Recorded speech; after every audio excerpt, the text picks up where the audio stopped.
Deputies? No.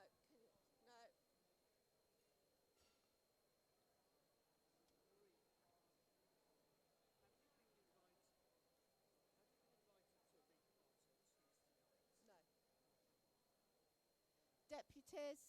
No. Oh, yes, I have. I don't know if I'm going to go. Yeah, I was invited. Deputies, could you please come to order? I'd like to explain to you that the Israeli ambassador, Mark Regev, is here. So what I propose to do is that we will have shortly a minute's silence. We will then let Mark Regev speak and give you an opportunity to answer questions and ask them. And then I will come back to my opening remarks because I think we need to allow Mark Regev to come on, and he is at the back of the room. So can you give a big welcome, please, for the ambassador to Israel, Mark Regev.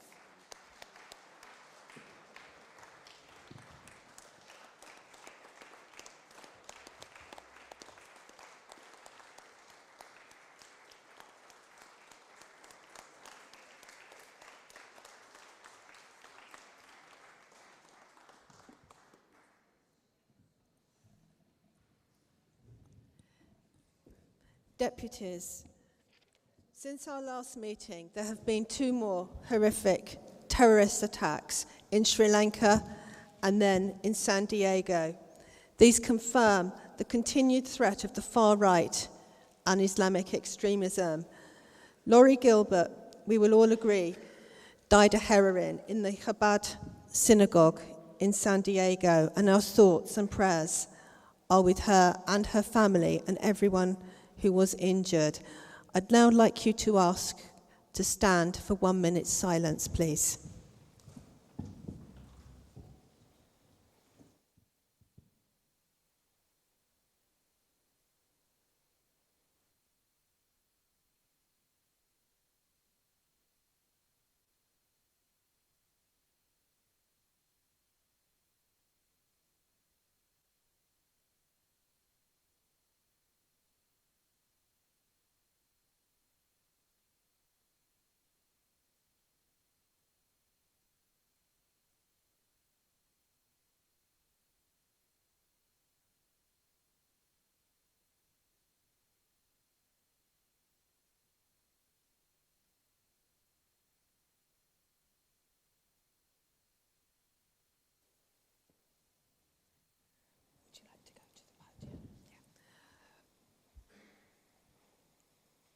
Thank you for that. I'd now like to formally introduce you to His Eminence Mark Regev, Ambassador for the State of Israel, who will now address you all from the podium.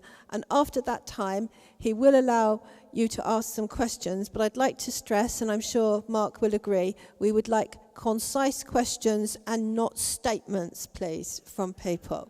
Thank you. The floor is yours.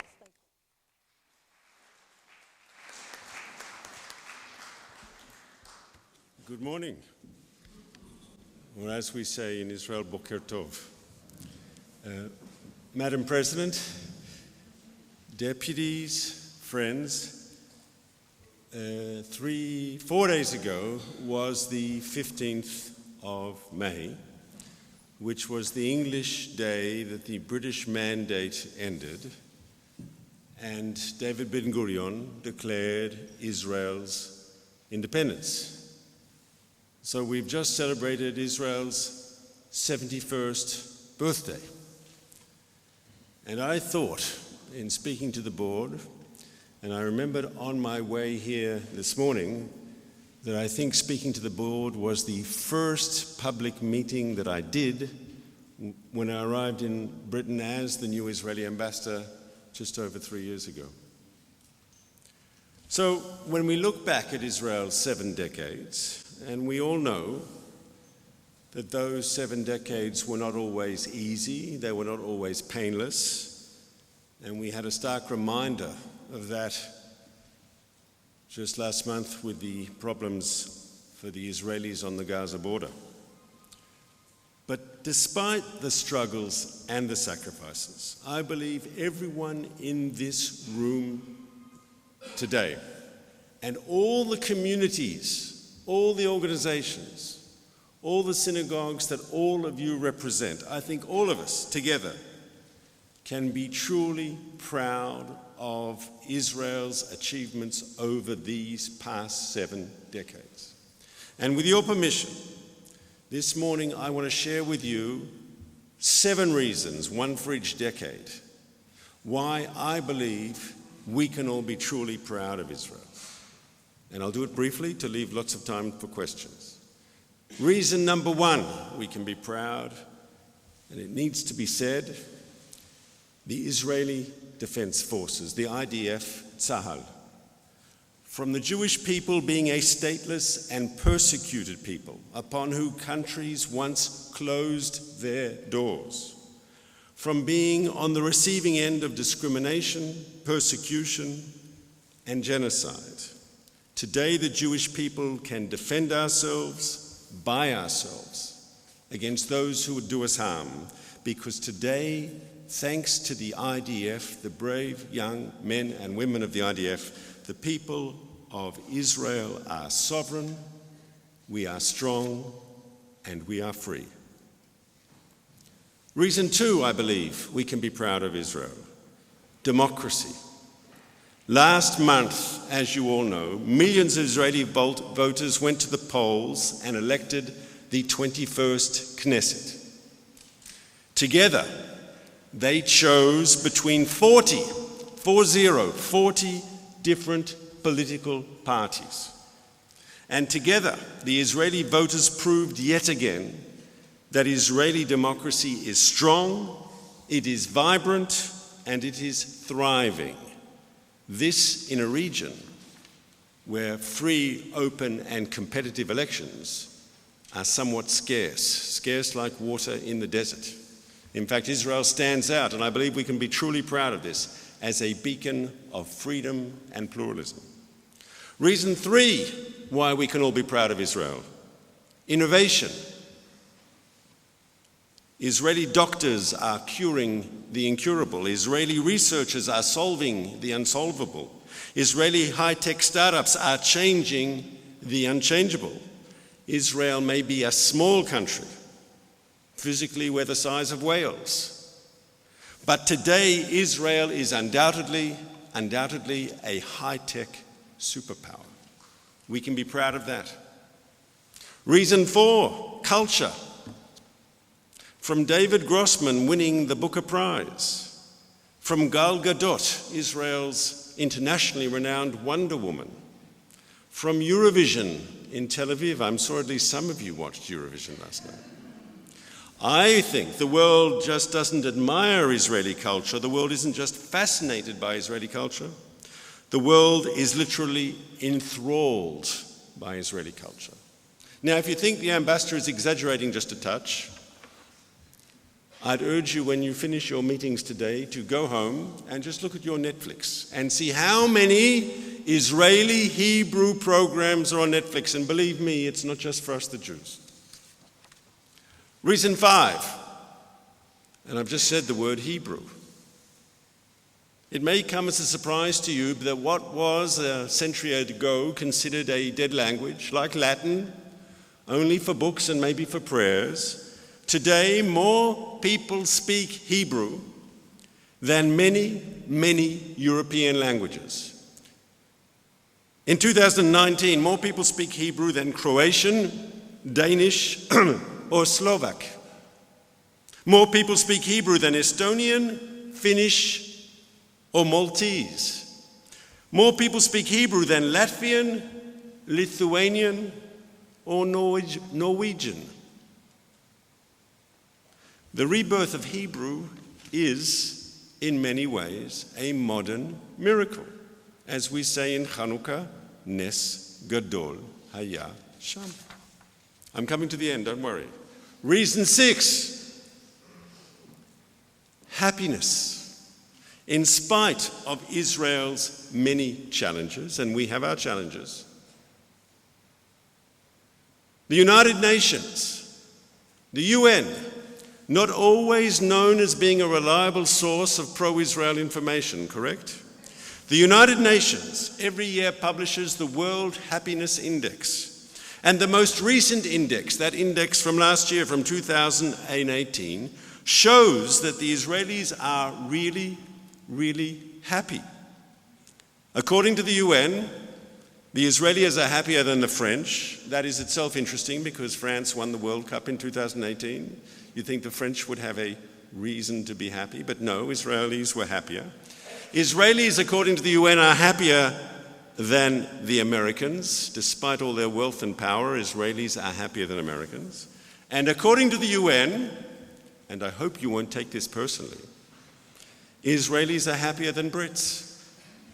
According to the UN, Britain is the 15th happiest country on the planet. Israel is the 13th. In other words, we're regular bar mitzvah happy. I think that, if you consider the challenges Israel faces, yes, Hezbollah in the north, Hamas in the south. Anyone notice the way we drive in Israel? Yes, there are all these reasons why you would think Israelis would be not happy. We are happy.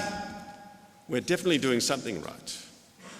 And finally, and of great interest, I think, to this body, to the Board of Deputies, the seventh reason why I think we can be proud is the Israeli-UK partnership. Today, the relationship between our two democracies is stronger than ever. We saw that last year when we welcomed to Israel the Duke of Cambridge, the first ever visit by a senior British royal to the Jewish state officially. That was last year. But I'm pleased to report to you that this year our partnership continues to grow from strength to strength. In January, our governments announced a new joint innovation program with millions to be invested in Israeli and British research, science, and high tech. In February, we signed Britain's first post-Brexit trade agreement, an agreement that will safeguard and strengthen last year's record £8.6 billion in bilateral trade. In March, Britain formally completed its proscription of Hezbollah, a move that will make both our countries more secure.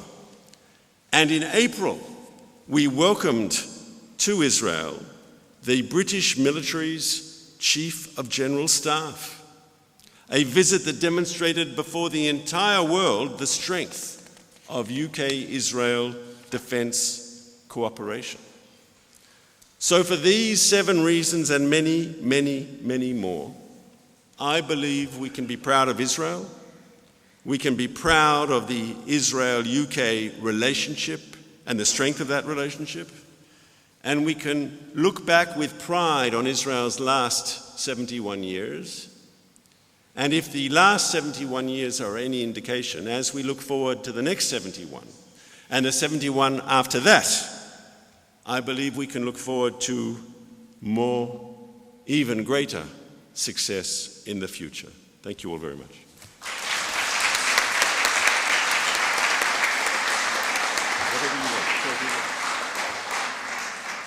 His Excellency Mark Regev will take questions, so if you want to ask questions, please can you come to the stand. Can I remind you to give your name and your constituency, and may I also remind you that you are being live streamed and you are also responsible for the things that you are saying. And for anybody hard of hearing, I would like to apologise that the hearing loop unfortunately has broken down yesterday at the BMA, so I'm very sorry for that. And if anyone wants to come to the front, please do. Thank you. Robert Sachs, Belsize Square Synagogue.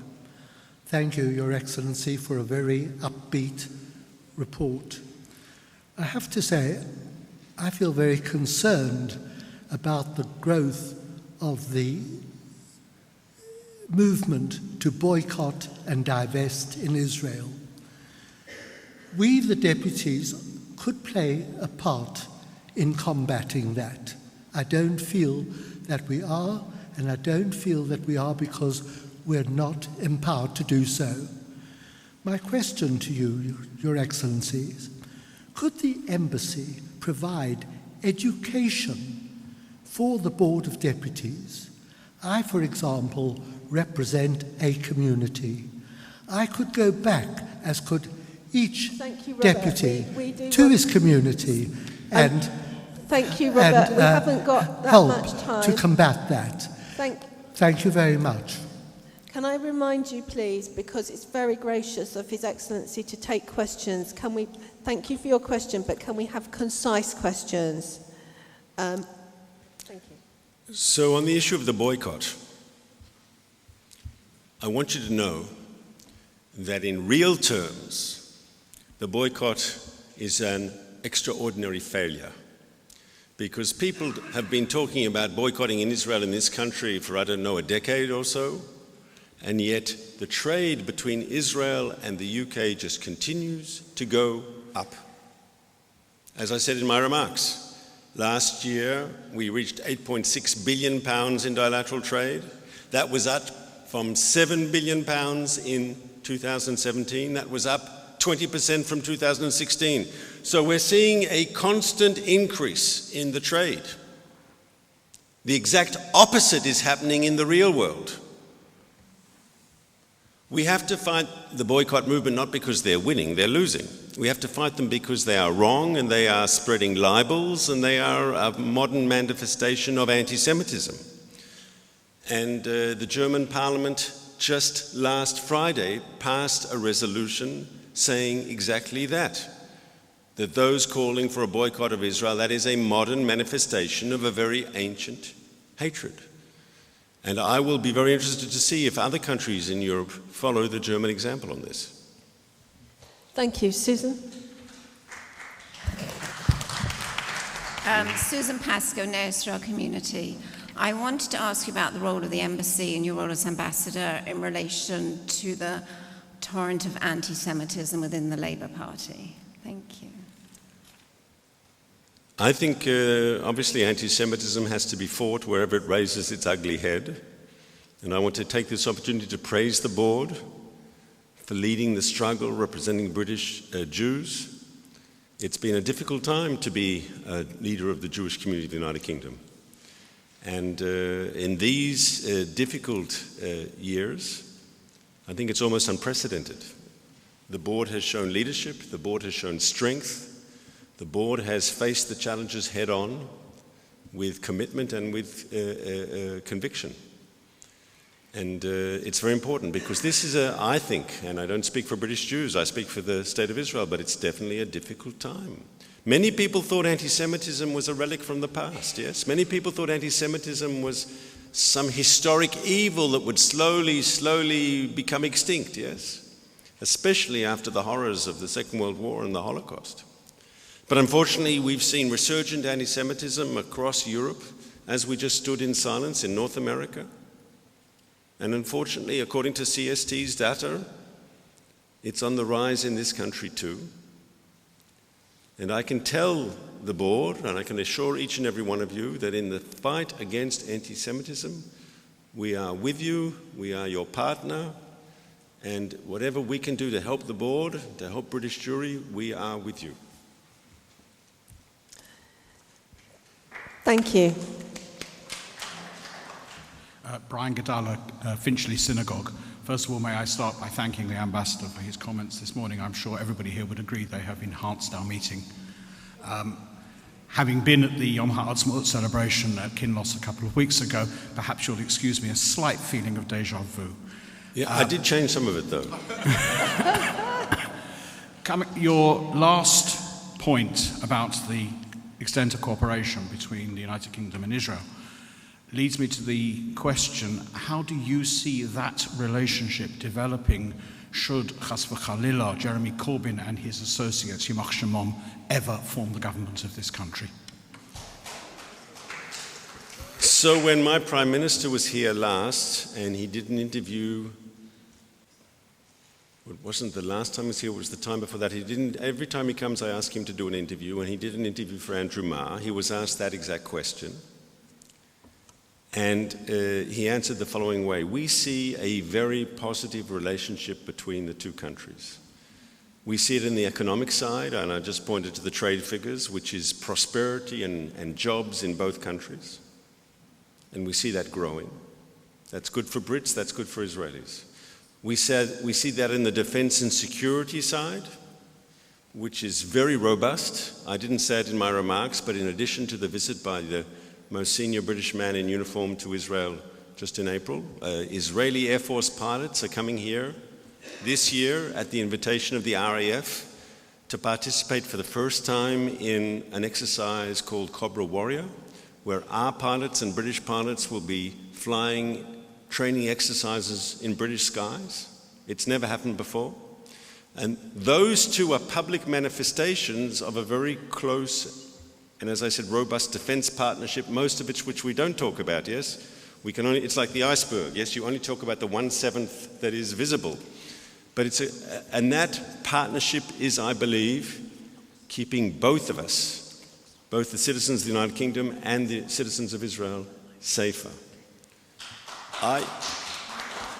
I don't think it's in anyone's interest, not the interests of the Israelis or the interests of the Brits, to see that sort of cooperation on the economic side, on the defense side, to see that sort of cooperation cease. Thank you. And thank you, Deputies, for having concise Thank you, questions. Ambassador. Stanley Volk, Finchley Progressive Synagogue. On your 7-point profile, Ambassador, you mentioned culture and happiness, actually, as well. I've recently come back with a group, a West London synagogue group, on a 8-night holiday where it was a culture tour. I was blown away by the culture in Israel and how well attended everything was. Ballet, opera, chamber music, circuses, theatre. The question is, to break down barriers, would it be possible, in a small way to start with, to send out some of this culture to the two countries that we have a peace agreement with? Would it be possible? To send Israeli culture where? I'm not sure I understood. I apologize. Can you be clear? Which countries are you referring to, please? Sorry? What countries are you referring to? Well, Egypt and Jordan. I didn't understand. Do we have peace treaties with anybody else? Look, we have at the embassy, we're promoting Israeli culture in the UK. Yeah. Last year, I'm sure some of you even came, we had Tel Aviv Comes to London. I don't know if you remember that festival. We do every year, both through the Jewish Film Festival and we have Seret, the Israeli Film Festival, where we're always trying to promote Israeli culture in the UK. There's now talk of doing a London Comes to Tel Aviv cultural festival as well. Culture is terribly important because culture is a way for people to learn something about Israel. I'll give you an example. At the most recent Israeli Film Festival that was just finished, people see part of Israel that they wouldn't normally see. Through film, through cinema, you get to experience a country at different levels. And we in the embassy support and want to see more of that. Thank you. Oh, Jordan and Egypt. So I didn't hear. I apologize. Sorry to interrupt you, but as I understand it... Can you stand not as close to the microphone? Because that's why I think people can't hear you talk. You're talking too close to the microphone. Too close, I'm sorry. As I'm aware that barriers have been broken down in sport. So Jordan and Egypt, you have to know, are our two peace countries in the Middle East. 40 years we celebrated at the House of Commons earlier this year, 40 years of Israel-Egyptian peace, and as you know, we've got peace with Jordan. I should take this point to say to you that, and I think I spoke about this last year when I addressed this body, we now are talking to more Arab countries than ever before in the history of Israel. We have the formal overt relationships with both Cairo and Amman, but today Israel is talking to many, many, many other Arab countries. And we're seeing a convergence of interests that are bringing us and Arab countries closer together than ever before. And this is exciting. This is bringing benefits, and this has the opportunity, I think, to create a new reality which will be good for Israel and good for the region. I myself was the beneficiary of these new relationships. Every year I try to go visit my mother in Melbourne, Australia, and it's a long flight. And for the first time in my life, I took off from Tel Aviv Airport, from Ben Gurion. I think it was on the 20th of December. And I flew east to Asia to take a connecting flight to Melbourne, Australia. It's a long flight. It's more than 26, 27 hours, yes, altogether. And for the first time in my life, I took off from Ben Gurion Airport and I flew over Saudi airspace. And then I flew over Omani space before going out over the Indian Ocean. In the past, if you flew out of Israel and you were going east to Asia, you either had to fly north and go over Turkey and Russia, or you had to go south, and then you went east when you hit Ethiopia. By going directly over Arab airspace, you are saving something like an hour and a half, 2 hours in flying time. We never in the past could fly over Arab airspace. Today we can, and that is just one public manifestation of the new sets of relationships we have with the Arab world, which gives me hope and optimism about the future. Thank you. I'm going to have to ask you to be a bit quicker with your questions because I would really like you to all ask them. I'll be Marilyn. very, very speedy. Marilyn Travato, Leeds. The previous chief rabbi, Lord Jonathan Sachs, wrote that anti-Zionism, anti-Israelism was the new anti-Semitism. I wonder what, Ambassador Regev, I wonder what is your opinion on these statements? He also thought that anti-Semitism was like a virus that mutated according to circumstances. Thank you. I agree with the former chief rabbi. I believe anti-Zionism is a modern manifestation of anti-Semitism. But you should know some very important people have also said that outside the Jewish community. You should know that has been expressed both by the Pope, who said calls to destroy Israel is a modern form of anti-Semitism. It's also been said by the Secretary General of the United Nations that anti-Zionism, the calls to destroy Israel, is a form of anti-Semitism. And if you've got to permit me, it's on three levels, it's anti-Semitism. First, empirically, we know it's anti-Semitism. I urge you all to look at the very interesting research, and I know they work very closely with the board, the Jewish Policy Research here in London, where they looked at people who are involved in anti-Israel activities, and they found a clear statistical correlation between anti-Israel activism and anti-Semitism.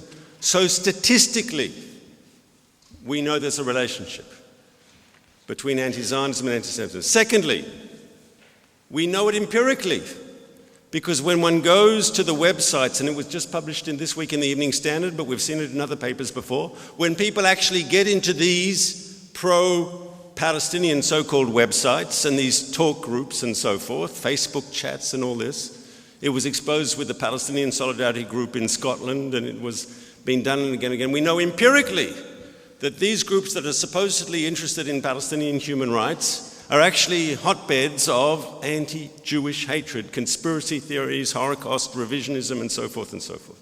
So we know it's statistically true, we know it's empirically true, and finally, from the point of view of substance, these people deny the right of the Jewish people to self-determination. At the same time, they champion everyone else's right to self-determination.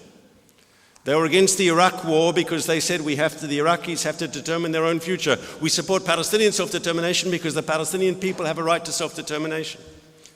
But only the Jews don't have a right to self-determination.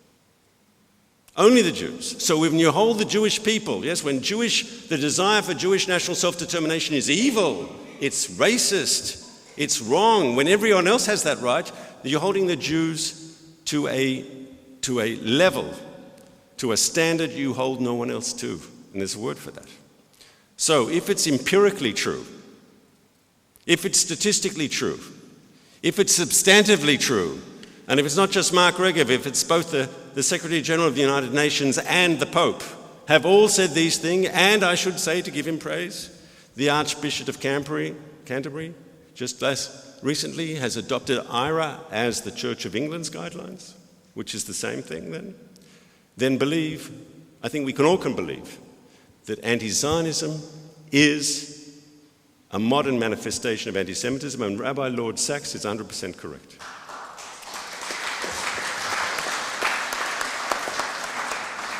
Thank you, Gid. Thank you, Ambassador. Gideon Smith, Hampstead Garden Suburb Synagogue. I wonder, as we sit here in the Board of Deputies of British Jews 71 years after the establishment of the state, whether you might just comment briefly on the evolving dynamic relationship between Israel and the diaspora. 70 years ago, it was very, very simple. We were collectively establishing the state. It was perhaps a paternalistic relationship, money coming from the diaspora to Israel. As Israel is much more financially secure and stable, particularly as we look to the next generation, where they may be passionately Zionist, supporters of Israel, but the dynamic has shifted where they may not support every policy of the government. How do we ensure that the next generation remains engaged, and what does Israel think of the diaspora? Thank you. So, I think if one wants to be truthful, the relationship between Israel and Jews abroad has always been a very strong and loving relationship, a special relationship. But it's not always been without controversy. At the Balfour Declaration, when it came to the British cabinet in 1917, we know one of the British Jews opposed Zionism because he said, what, they'll say I'm not truly British, right? And you have things today where not every British Jew is comfortable with Israel for all sorts of reasons, yes? But I always say the following. I believe very sincerely that there is something that everyone can identify with Jews. And I see it here in London every day. I see it in British Jewry. I see people who are interested in classical music. They're fanatical supporters of the Israeli Philharmonic. And people who are interested in first aid are fanatical supporters of Magen David Adom. And everyone can find British feminists support Israeli feminists. And we see across the board where people find something in Israel that they can connect to and they can believe in. You raise, though, an issue which is very serious.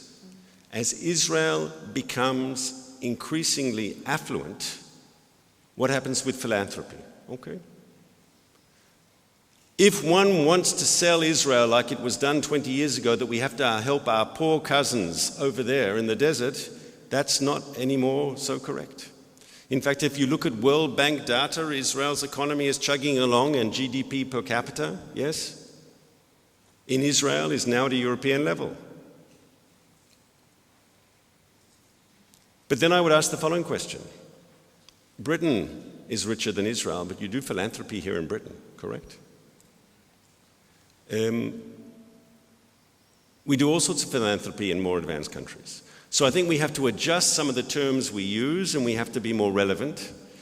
I think also, to be clear, when British Jews talk about their connection with Israel, it's helping the Israelis who are the recipients. But it's also, I think, good for British Jews to be involved, to be part of it. It's a two-way street. But I think you're right, that we have to have a more up-to-date and modern conversation about our relationships. I'll tell you a story, a family story. My sister-in-law's son, they left Israel in 2000, and he grew up in Canada and has a degree from the University of Calgary, which is not a bad university. It might not be Oxford or Cambridge, but it's not, He has a degree in engineering, and he looked for a job in Canada, and Canada's a good country. We all know Canada's a good country. He looked for a job in Canada when he finished his university, and he was offered a few things. He came back to Israel to visit his grandmother for a holiday, and my wife, who's an old-fashioned traditional Zionist, put his resume into the system, and he got offered better jobs in Israel as an engineering graduate than he got offered in Canada. In other words, in many ways, Israel today is a land of opportunity. Israel is a land of opportunity, it's a land for young people, it's a land where there's, as I spoke before, innovation and so forth. And maybe when we talk about philanthropy, we should be one of the slogans, this is one of my ideas, is we should be talking about how can we ensure that all parts of Israeli society, including Haredim, including Israeli Arabs and so forth, how can they all be beneficiaries of the Israeli dream?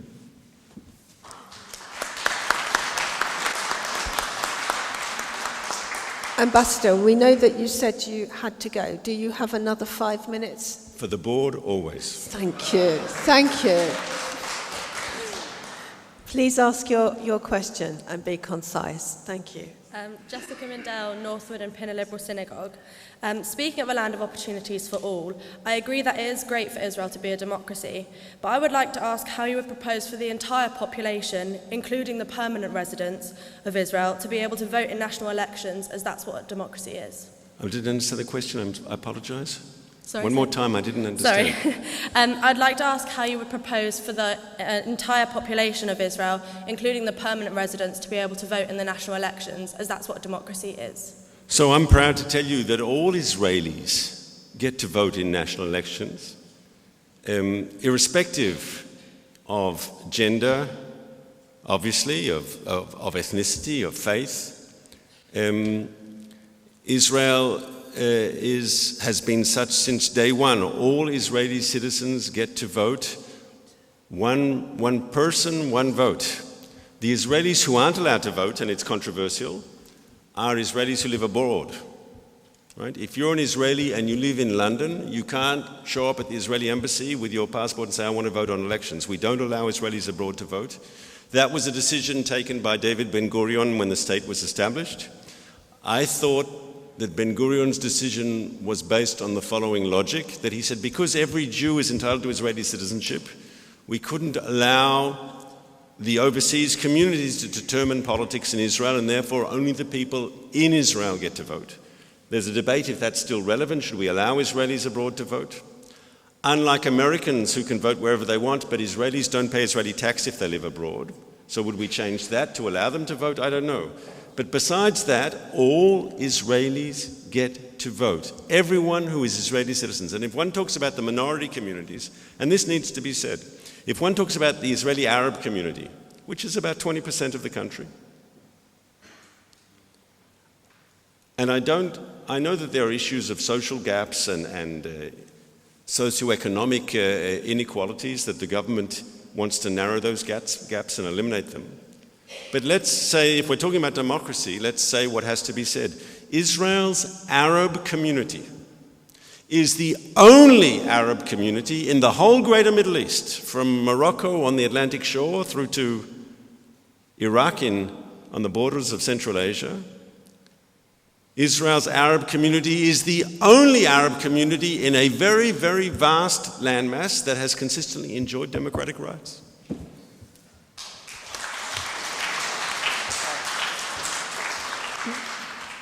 Now, we had 5 minutes and we've now been joined by another person wanting a question. So I'm going to have to ask all three of you. Will you give your questions and then Mark will have to answer all of the questions together. And no more people coming up, please. Thank you.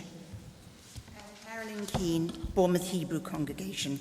For so many years, we have complained about the lack of positive publicity in the UK from Israel.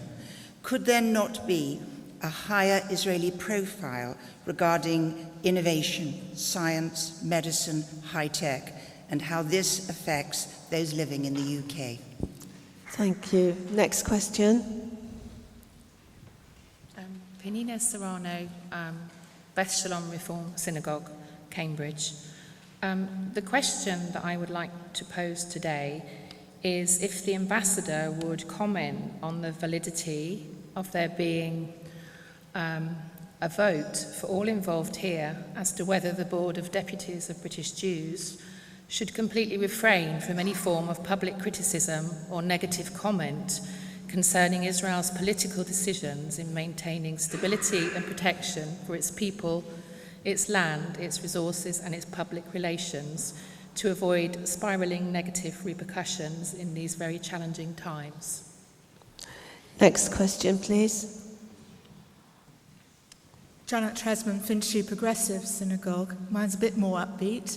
You've spoken very movingly of the service given by Israeli servicemen and also the supporters of the English diaspora. This afternoon, I'm attending a bridge competition in aid of the Israeli ex-disabled servicemen. Can I have a special message from you to give to them? Thank you. Thank you for your questions. Ambassador. So, first of all, I believe, as someone who served in the IDF, everything that you and your colleagues are doing to support disabled Israeli soldiers is a real mitzvah, right? These are young men and women who have not only done their national service, but they've come out of their national service with some disability, and that anything you do, I can't think of a better and more important mitzvah. Right? This is really a good deed. I want you to know, though, that we're now doing something unprecedented. This next week, next Saturday night, I'm at Heathrow to say goodbye to a British delegation that will be going to Israel, some 60 wounded British former servicemen who've been wounded in Iraq and Afghanistan. They are coming to Israel with their families. Altogether, it's about 150 people because they're coming with their families. And they're being hosted in Israel by Beit Lochem, I don't know if you're familiar, which is the organization in Israel that helps Israeli wounded military veterans, yes? And the idea is to get veterans groups in the UK and veterans groups in Israel together to talk about practical issues, for the spouses of the partners of wounded veterans to talk to each other. We're going to play sport together. We're going to give them a good time. They're going to do the touristy things as well, yes? And they'll also the experts who deal with issues like post-combat trauma and things like this. The British are going to speak to the Israelis and back and forth. So this is a good thing. And I'll tell you how it started. The first Invictus Games were, 3-4 years ago? And people came to us, in Britain as well, people came to us and said, why isn't Israel in Invictus? It's such a wonderful thing. Go and speak to Prince Harry. Yes, people came to me.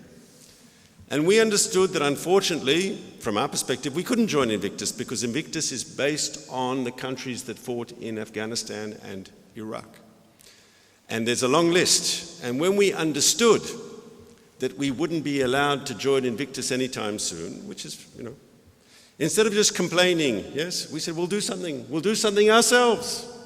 And money has been raised by some good people, and we're doing a mini Invictus. British wounded warriors and their families are coming to Israel as the guests of Beit Lochem, and they'll be playing sport in Israel.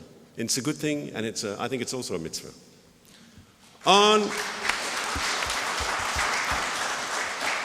On the question of the Board of Deputies and Israeli politics,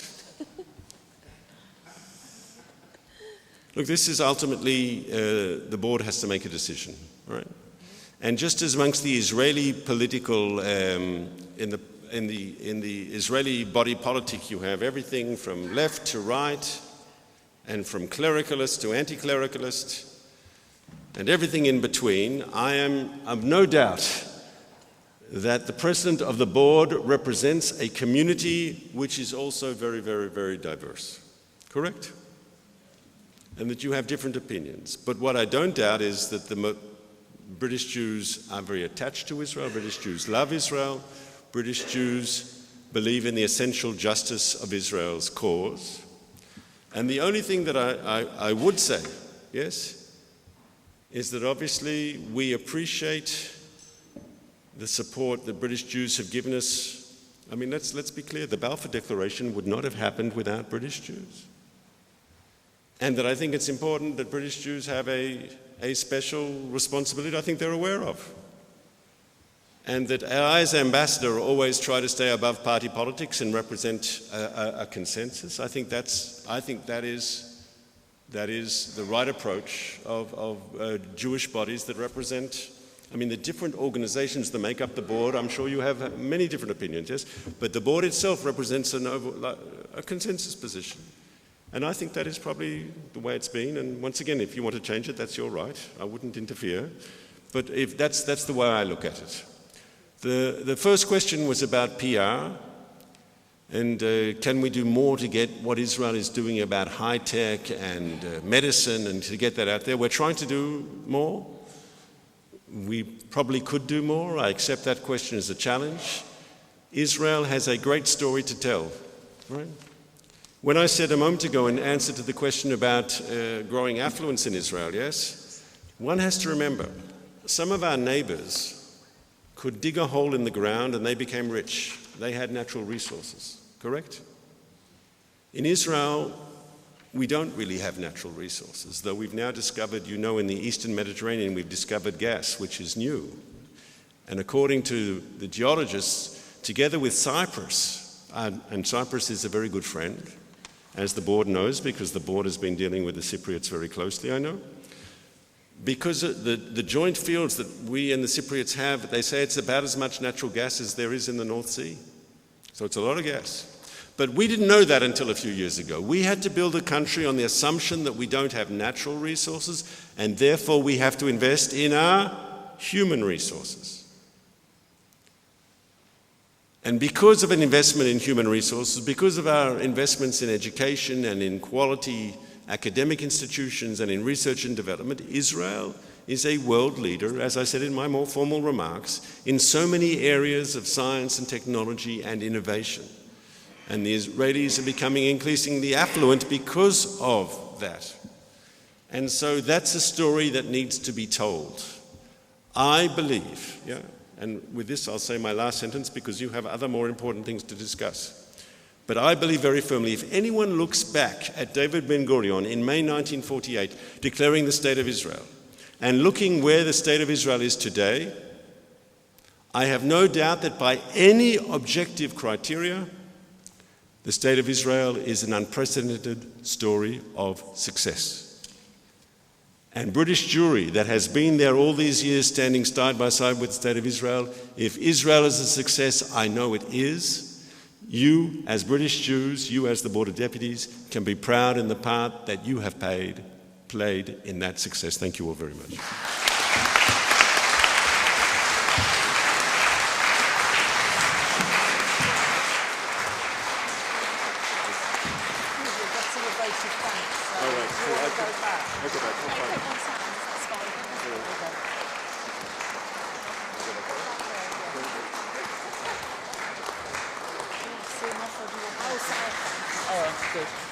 Now, Deputies, we've all thanked the Ambassador before I could give the vote of thanks, but by the sound of your clapping, we've all expressed how very grateful we are for all the time that you have generously given us this morning, and we'd like to thank you for all of your hard work in very difficult circumstances, and we are all very proud of the achievements of Israel. Thank you so much.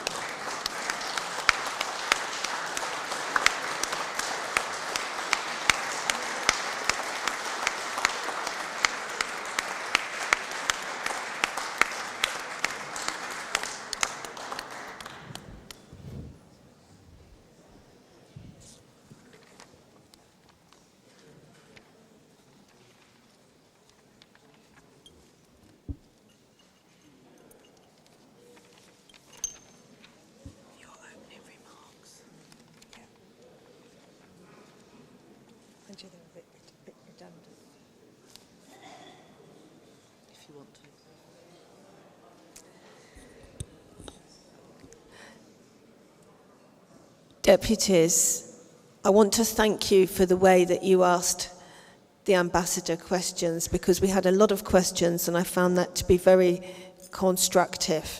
So thank you.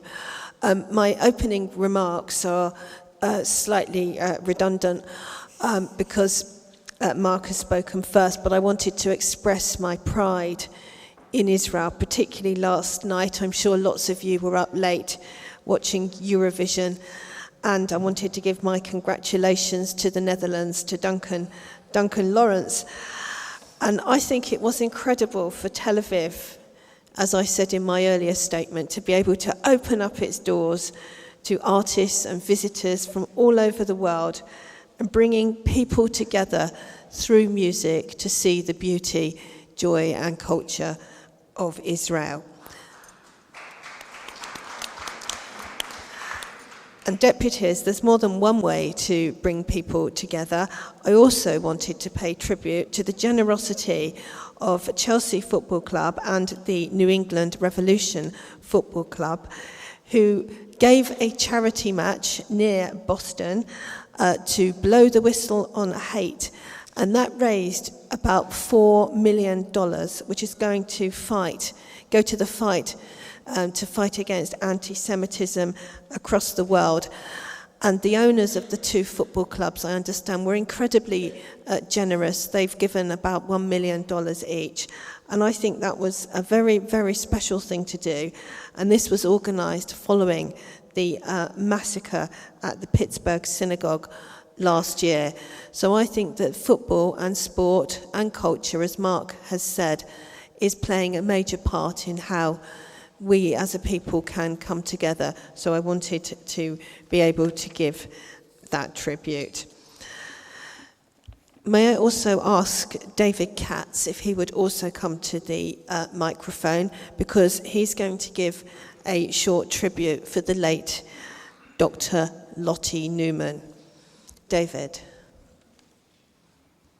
Whilst he's coming up, she was a deputy, I understand, for Hampstead Gardens Synagogue. So she's recently passed away on the 26th of April, and David is going to tell us more. Chair and members of the board, Dr. Lottie Newman was a deputy representing Dennington Park Road Synagogue, and like me, she varied occasionally in whether she represented them or she represented one of the Jewish medical organizations on the board. There are several reasons why I think it's important for us to remember her today. First and foremost, why should we be outdone? And that there was a large tribute to her on Friday at the Medical Women's Federation. And the Medical Women's Federation chose to highlight her role in the Jewish community as part of the things that impressed her. The things that impressed them about her. Lottie Newman had many qualities, and I've had remarkable tributes to her from members of the board, and in some ways, in a sense, I feel somewhat as an imposter, because somebody like John Marks, for example, has written to father of a former senior member of the board, who's written to say that she was a humorous, intelligent, and formidable person. And likewise, Professor Michael Baum has written to say that she combined those qualities with a sense of humor. She was a refugee. She was a refugee who achieved academic excellence within an extremely short space of time. She became a distinguished general practitioner. Anyone would imagine that the Royal College of General Practitioners would be up to date and smart and so on, and would not have a slow track record in recognizing the role of women. She was, however, one of the very first general practitioners to be elected president of that organization. She was a woman, she was a Jewish woman, and she was very proud of those two important factors, that she represented excellence and she also represented those factors. She was enormously encouraging of younger members of the board. She encouraged, some of you may remember, a young doctor called Dan Ellis, who was resolute, having served in the Israeli army in defense of Israel, and in defense of Israel in this board over several years before he left for Australia. Lottie's last years were sad. She suffered from dementia. She was cared for by her husband, who we commiserate with him, and by her family.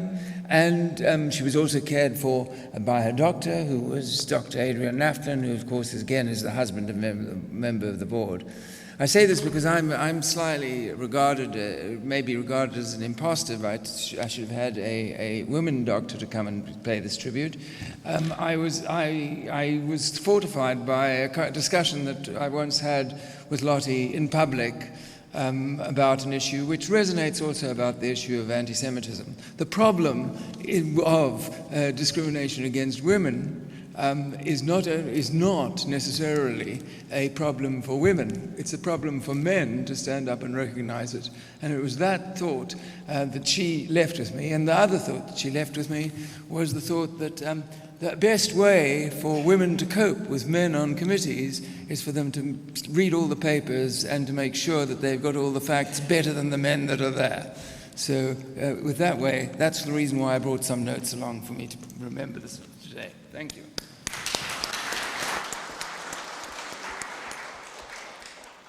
Thank you very much. I think it's very important that we remember the work of previous deputies like Dr.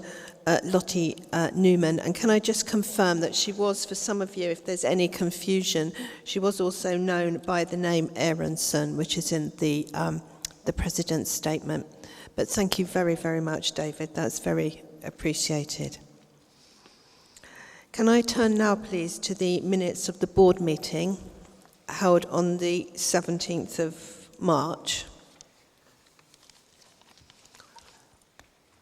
Does anybody have any comment, or can I take them as approved? Thank you. Would you like to come to the stand?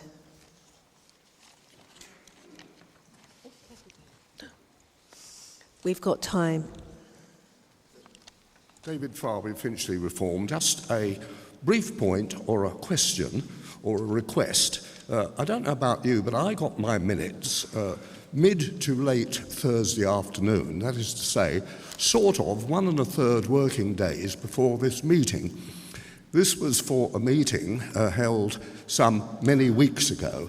Would it not be possible to send the minutes for a meeting out, not with the rest of the board papers, but separately earlier? On Thursday, a socking great mass of things arrived, let's say 20 pages or more. Could we not get the minutes out rather quicker? Wouldn't that be better practice? I think that's a point well made, and we will do our very best to send out the minutes earlier, and we don't need then to wait for all the papers for the board meeting. Thank you for that. I still take it there are no actual comments on the minutes themselves. They are now approved. Thank you.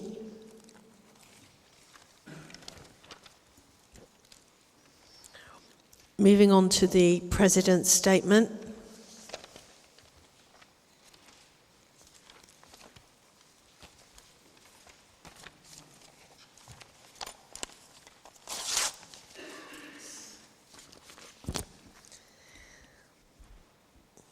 Can we just say Mazel Tov to Margaret Krieger on the birth of a 7th grandchild, to Louis Rappaport on the birth of his first great-grandchild, and condolences to Jean Carlsberg, former deputy, and again to Dr. Lottie Newman. Refuah Shalemas to Hilary Stone, Bernice Black, who's coming along well, and coming back to work tomorrow, so it's her last Refuah Shalema, and Keti Oza.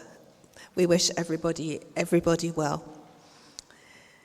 In turning to the President's statement, I'm sure that you've read all the letters that were written to the Labour Party leader, Jeremy Corbyn. It was about time that the Jewish community told him personally that we are entitled to an apology for his failure to speak out against prejudice, against our community when confronted with racism. I just want to remind you that in my letter of the 3rd of May, I was replying to Mr. Corbyn's letter in which he claims to have not to have endorsed the anti-Semitic content of J.A. Hobson's book, Imperialism, in the foreword that he wrote in the 2011 edition. I want to just read a paragraph from my letter of the 3rd of May that I think is extremely important. There is an impression that you either do not understand anti-Semitism or that you do not care whether your actions, inadvertently or deliberately, signal support for racist attitudes or behaviours. Inaction and equivocation have led to an explosion of abuse against Jewish people online and in person, including in Labour meetings. Regrettably, it is the Labour Party which is seen as a current driver of anti-Semitism, with Jews in other countries regularly expressing alarm at the state of things they see in the UK, with principal reference to Labour. In the final paragraph of that letter, I finished. Once again, I urge you to change course, to take our community's concerns and recommendations seriously, and reply with a detailed action plan of how Labour can move forward on this issue and banish anti-Jewish prejudice from within its ranks for good. I would like to report that I received an acknowledgement to this letter just before last Shabbat, and I replied asking when I would receive a substantive response, but no further response at present has been forthcoming.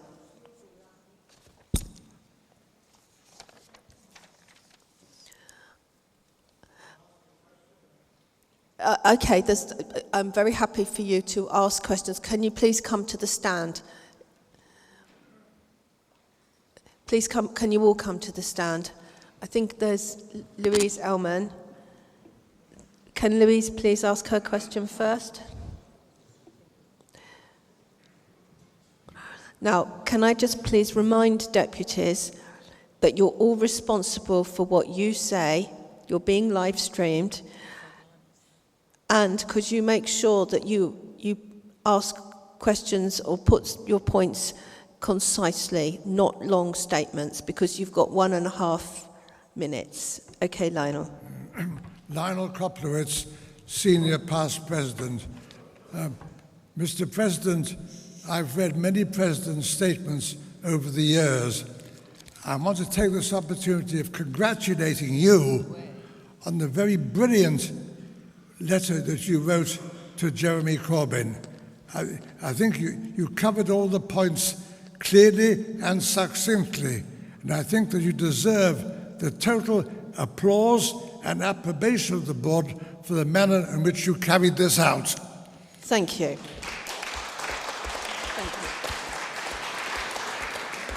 Perhaps there's one thing that you omitted to say, and that's this.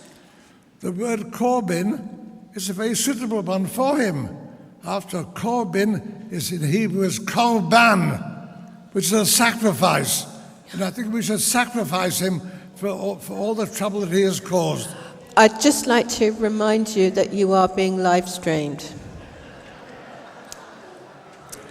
And before any more speakers, I'm reminding all of you that you are being live streamed.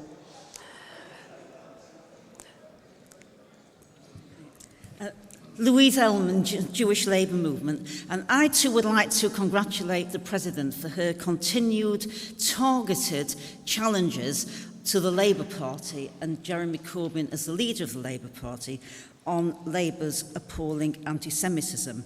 But I want to ask what steps the board intends to take on an imminent, very important new development, and that is the decision of the Equality and Human Rights Commission to investigate the Labour Party for institutional anti-Semitism. And that follows complaints from the Jewish Labour Movement and the campaign against anti-Semitism.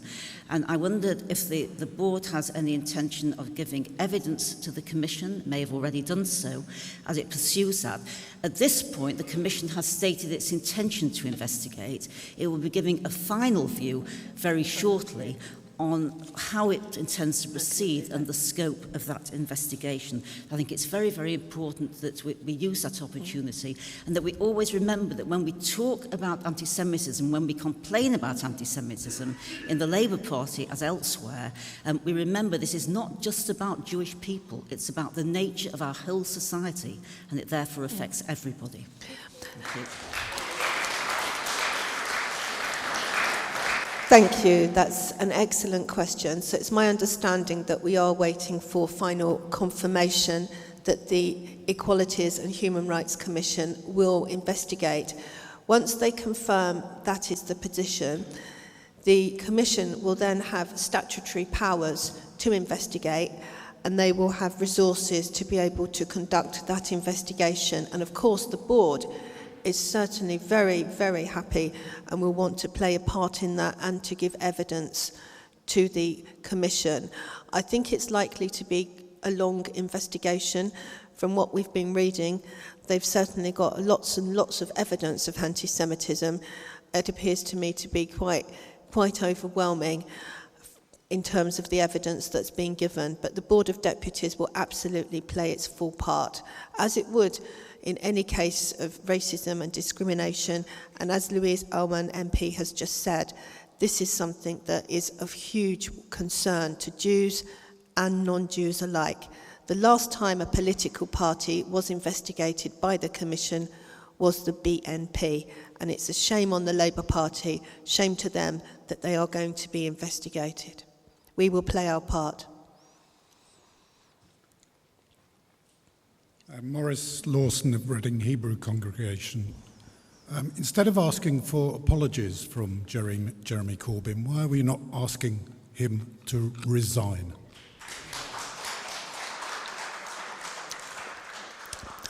Asking someone to resign is too easy. I want to ask him to be accountable. I want him to explain his actions. And Louise Ullman MP has also just reinforced that. It's very important that we put to him all of our concerns, and it's about time he answered them and he took personal responsibility. Once you've asked someone to resign, you've got nothing else to say. What can you say? You've asked them to resign and they haven't. I intend to take him to task every time we can where there are any allegations of anti-Semitism, and to make sure that he personally is accountable for his actions, and I think that is a far stronger thing to do.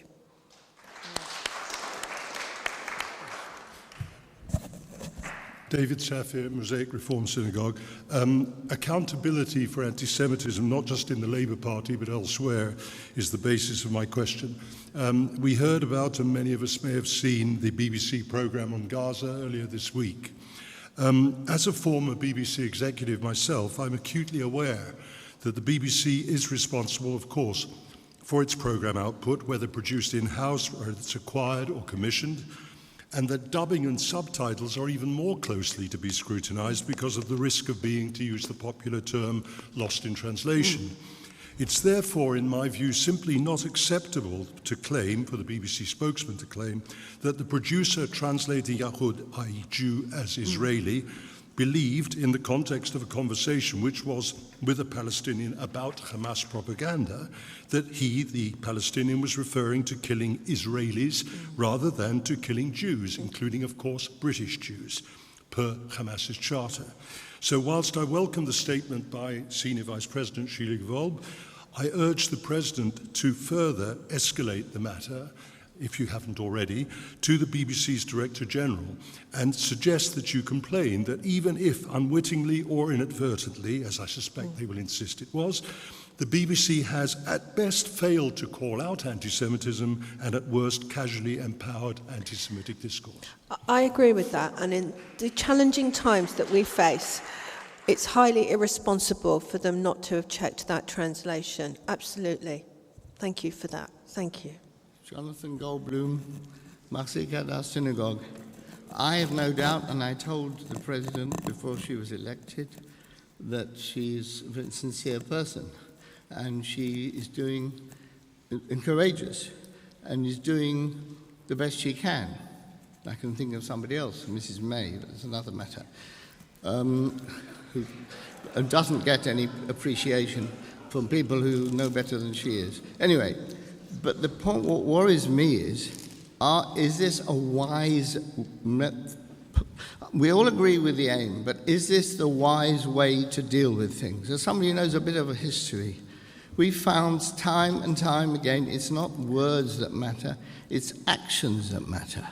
And the point is this, the words they can matter if they're anti, but to counteract it, words are not enough, actions have to be taken.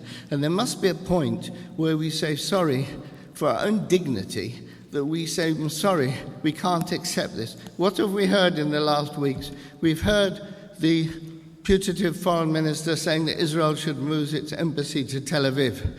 We've heard the leader of the Labour Party saying that the terrible killing of Palestinian children. I heard this in a taxi now. We're not aware there are millions of people, whether Muslims or not Muslims, other people, who are taking as a fact, can't you see, the whole world sees that we are killing children. I said to him, we are the only country in the world who try not to kill children. They, whether it's the United States or Russia or whether fierce bombing all over the place. So my question is this, surely will you not consider as the responsible, because you bear something for the future, never mind what people think in the moment, you bear responsibility, you should consider with others, senior people in the community, whether this is the right way to behave. And I think we've reached a point where we should not continue conversations or try to influence the Labour Party. This is something Thank you. You are finished. Thank you. You are on red. Just to clarify, the letter to Jeremy Corbyn was not a form of engagement for a meeting or to have any conversation. I've never met him.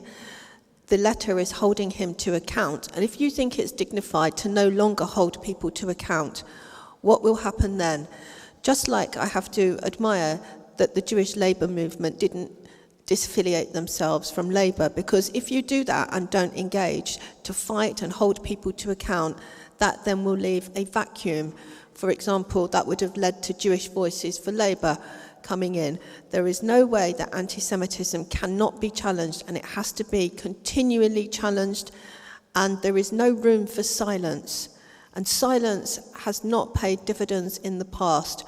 We're at an age of huge online abuse in particular, and we have to keep up our guard and make sure that he personally is taken to task. He will be judged by history, and he has to be accountable.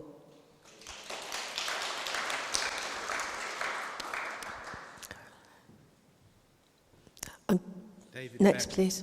David Berens, JNF UK. Given that Jeremy Corbyn has recently received praise from Hamas and David Irving, what is your expectation that he could give any substantive reply to your excellent last letter?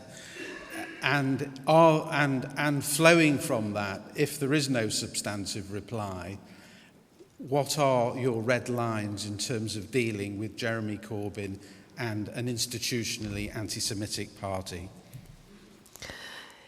He hasn't refused at this point to give a reply, but as I think Louise Ellman has already indicated to you, it is likely that the Equality and Human Rights Commission is going to have a statutory investigation, and it's my understanding in that event that Labour will be put into an action plan, and like it or not, he and the Labour Party will be forced to comply. If he refuses to comply, then he will have to take the consequences for that.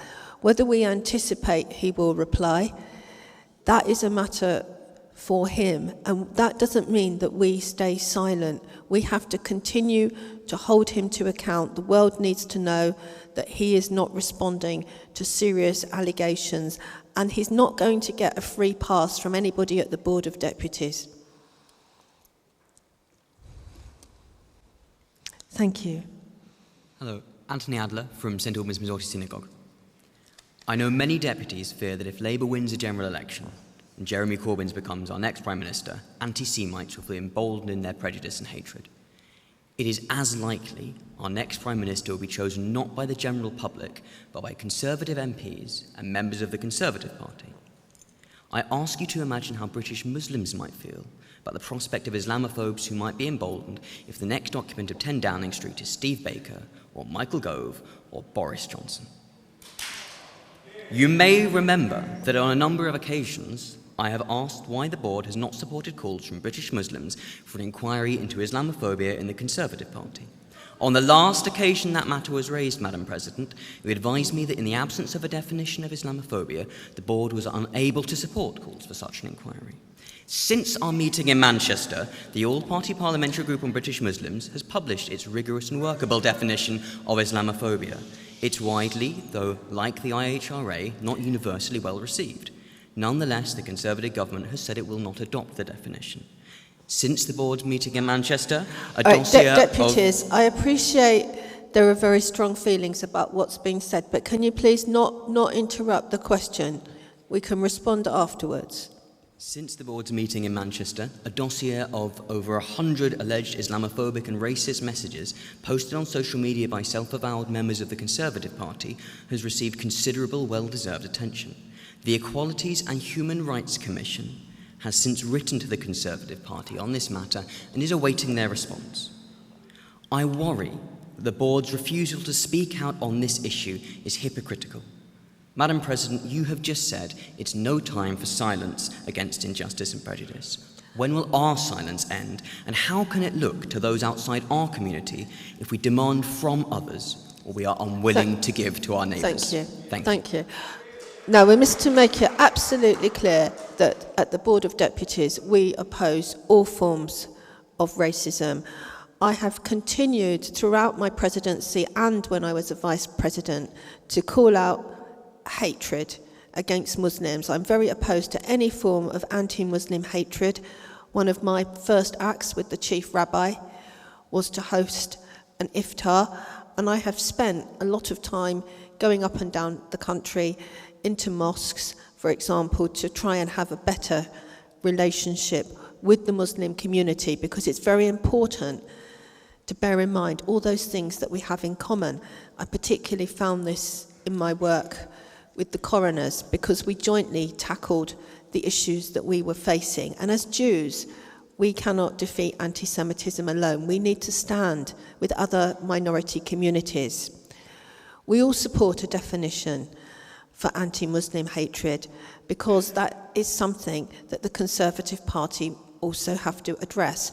We know there are several definitions that are being proposed, and once there is a clear definition, it's my intention to consult with our other communal colleagues, the CST and the JLC, so that we respond jointly as a community, which I think is the most responsible way to act. But I want to reassure everybody here, we need to play our part to ensure there is no anti-Muslim hatred, and that is something that we all have a responsibility towards. So I very much support the question, and thank you for that question. Thank you.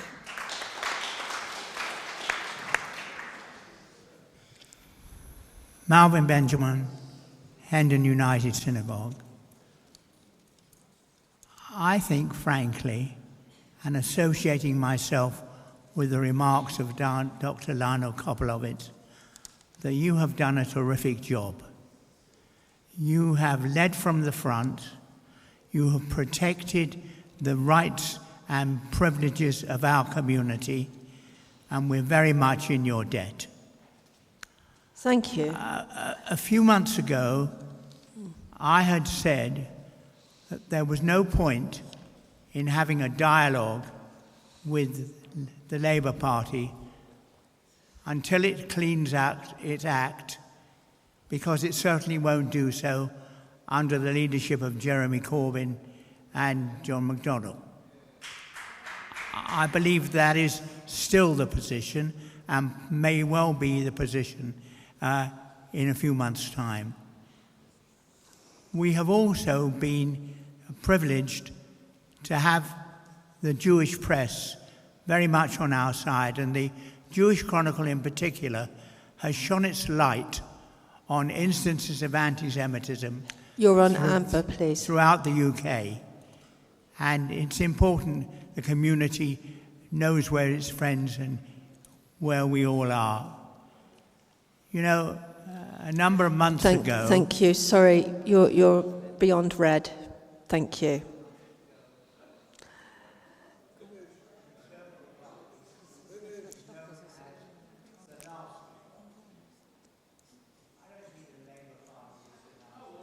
Thank you. Thank you. You've gone beyond red. But thank you. They've turned the microphone off.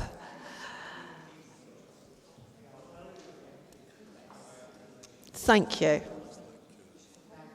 Thank you for your compliments. Can I also praise the Jewish News as well, because I think the Jewish News is a superb community national paper. The Jewish media as well has been great, and the Jewish Telegraph, as well as the Jewish Chronicle. So I think they all deserve praise for the part that they have carried out, not just one of the papers, but thank you.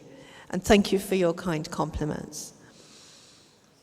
Irene Mansfield, Muswell Hill Synagogue. I want to congratulate you on what you've done, but I also want to ask you whether you have any plans to look at the statements and position of John McDonnell, who Malvin mentioned just now. John McDonnell is president of a pernicious organisation within the Labour Party, and this organisation has made several very anti-Semitic statements without his disassociating himself from it. And I wonder whether you would have more success than I have had if you actually complained about him, because I've not even managed to have an answer from him. Let me respond, because I have actually made a statement and I did ask him to stand down, so we have actually done that. Thank you. But he has not. The other thing is a plea to you, actually. If you could encourage members not to condemn people like myself who have stayed within the Labour Party, and MPs like Louise, who have stayed within the Labour Party because we think it our duty to stay and fight. I'm not a quitter, and I think that we get condemned for this. I agree with you. I'm going to say that I'm very grateful to those people in the Labour Party who stand and fight against anti-Semitism. We have many, many good friends who are fighting the good fight. Thank you. You have asked a question, so your question can be brief, please. Thank you, Madam President, for furnishing us with copies of your correspondence between Jeremy Corbyn and yourself. Was very useful.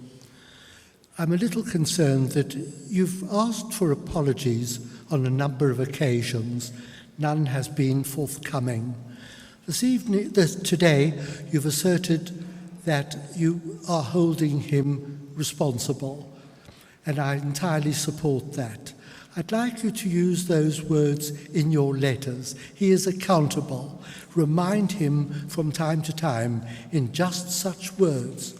What I'm asking, Madam President, is that perhaps you become a little more assertive and a little more robust in dealing with him as a possible Prime Minister of the United Kingdom. He should be reminded of that, and reminded that he is at times supporting hatred of Jews, men, women and children. Perhaps he should be reminded, as should the British public, that we are one people who in the United Kingdom and throughout the Commonwealth, every service say prayers for the sovereign, the royal family and the government of the United Kingdom. Thank you. Thank you. Thank you. I just want to respond, please sit down, slightly on that. The rest of the letter is very robust. I'd like to just read you another paragraph. I said, once again, this gives the impression that Labour's disciplinary process is not fit for purpose and that action is only ever taken when there is searing media coverage. It is long overdue for the process to be independent because from the outside it appears that your staff sometimes with your office's direction, have repeatedly proven unwilling or incapable of discharging anything approaching justice. In your letter, rather than engaging with criticism, there are personal attacks against those who raise concerns. Whilst it is evidently true that some of your critics have a different political preference, this does not invalidate the substance of their criticism. Indeed, by dismissing the problem rather than dealing with it, it is evident that the scope for criticism has widened rather than narrowed. In addition, many of your critics on this matter are lifelong Labour supporters and increasingly even supporters of your particular strand of political opinion. As a non-partisan organisation, our focus is on tackling anti-Jewish racism whenever it comes from. We have always tried to be constructive in our dealings with you and your office, offering the sort of advice that we would offer to any party in dealing with racism against our community. And I think it's very, very important. These are not soft words. These are very direct things to say to the leader of the opposition, and it's now for him to respond. If he refuses to respond or fails to respond, he will have to be accountable for that refusal. He now has an opportunity. He knows the issues very clearly from us, and if he doesn't respond and there are further issues, we will continue to hold him to account. Nothing will be left unchallenged. Thank you again for your question. I'm just looking at the time to actually manage a few things further. In going through my President's statement, there's one matter that I would like to cover that hasn't been included, but it's very important, and it follows the raising of a question by Gillian Moonman. I don't know if you're here, Gillian. Gillian, hello. Would you like to come to the stand to ask your question? And then I'm going to also ask David Katz if he would actually also come to the stand to give a response. Thank you.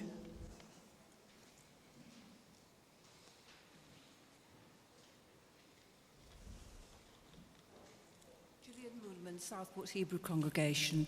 I was worried when I read a report in the Times the other day about the lack of take-up of vaccination in some of the Haredi communities in America, and wondering whether this was going to occur here in the UK, in North Manchester and in North London, because it's a very serious implication for health for the whole community, the whole country indeed.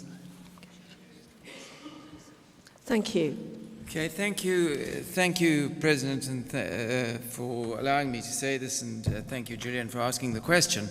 I didn't prompt it. But firstly, if there's a take-home message to give to everybody here today, go back to your family, to your children or your grandchildren. I suspect more grandchildren around than children, and tell them, ask them, have they in their families had the immunization against measles, mumps, rubella? That immunization, have they had it? If they haven't had it, will they go and do it? And the same should apply to people who are going back to schools and universities and so on. It's the most important, almost the most important message I think that you can get today.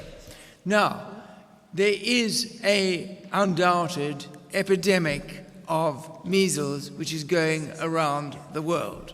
There are some lovely stories that you read about it being spread in the Orthodox community by Jews going to Israel for the Shalosh Regalim and then spreading it back from Israel, unimmunized children, to New York and then to Stamford Hill and so on and so forth. Great stories, make the news headlines, etc.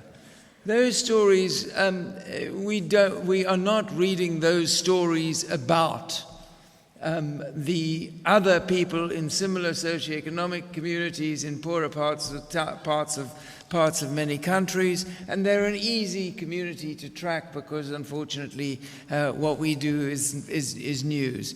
And there's a kind of sinister element about it, dare one say it, resembling stories about the plague, remember, in the 13th and 14th century. So it's not a brilliant story. In the UK, more journalists, as far as I'm aware, have been persuaded that people should not be vaccinated against measles than rabbis. Very, very few rabbis, if any, and I've yet to come across one in the UK that is opposed to the idea of the MMR vaccine.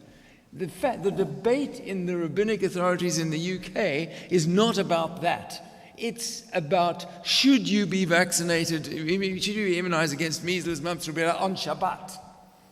Because you might not get measles on that Shabbat, so you could always wait till Sunday morning.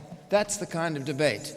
But in America, very unfortunately, there's a massive campaign, and we can't say we're innocent in this country, because Wakefield, the person who's promoting this and who persuaded Trump to go for this, Wakefield came from the UK. And the journal in which it was published was, of course, a British journal, Horton. So the reasons behind it are probably connected to the fall in immunization in the late 1990s and 20 years ago.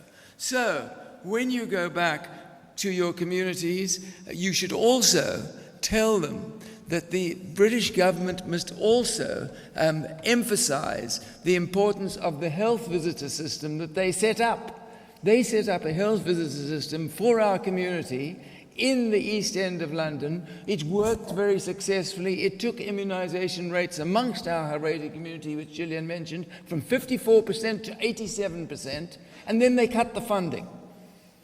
And we're relying on our pediatricians and our doctors in our community to actually keep the rate up and to spend their resources on keeping the rate up rather than the government taking their responsibility. Thank you very much. I'm sorry I went on too long. No, we are delighted. Thank you very much for that. Very, very informative. Can I just do a bit of housekeeping? We've got our next guest speaker, Sally Seeley, here. So I've only got 15 minutes. I want to finish the President's statement and have the divisional reports. I do, before I leave the President's statement, want to again thank the Foreign Secretary, Jeremy Hunt, who very kindly came to Westminster Synagogue, and he was amazing because when he recorded his Passover message, he could really feel the history of the Jewish people with Israel. And this was amazing. He called Israel a thriving democracy. So again, I want to express my thanks to him and indeed Lord Lee's thanks. Lord Lee is the president of Westminster Synagogue. I just thank you. I also want to give a plea for Bodser. I don't know if you're here, Richard Benson. No, I don't think Richard's here.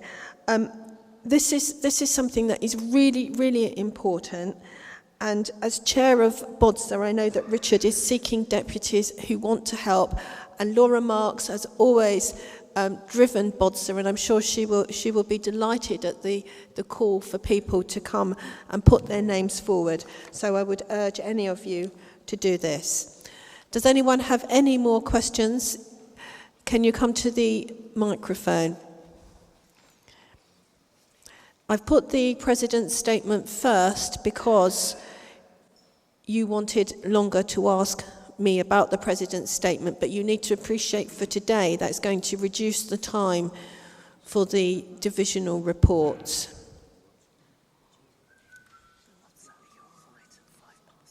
Okay. Yeah.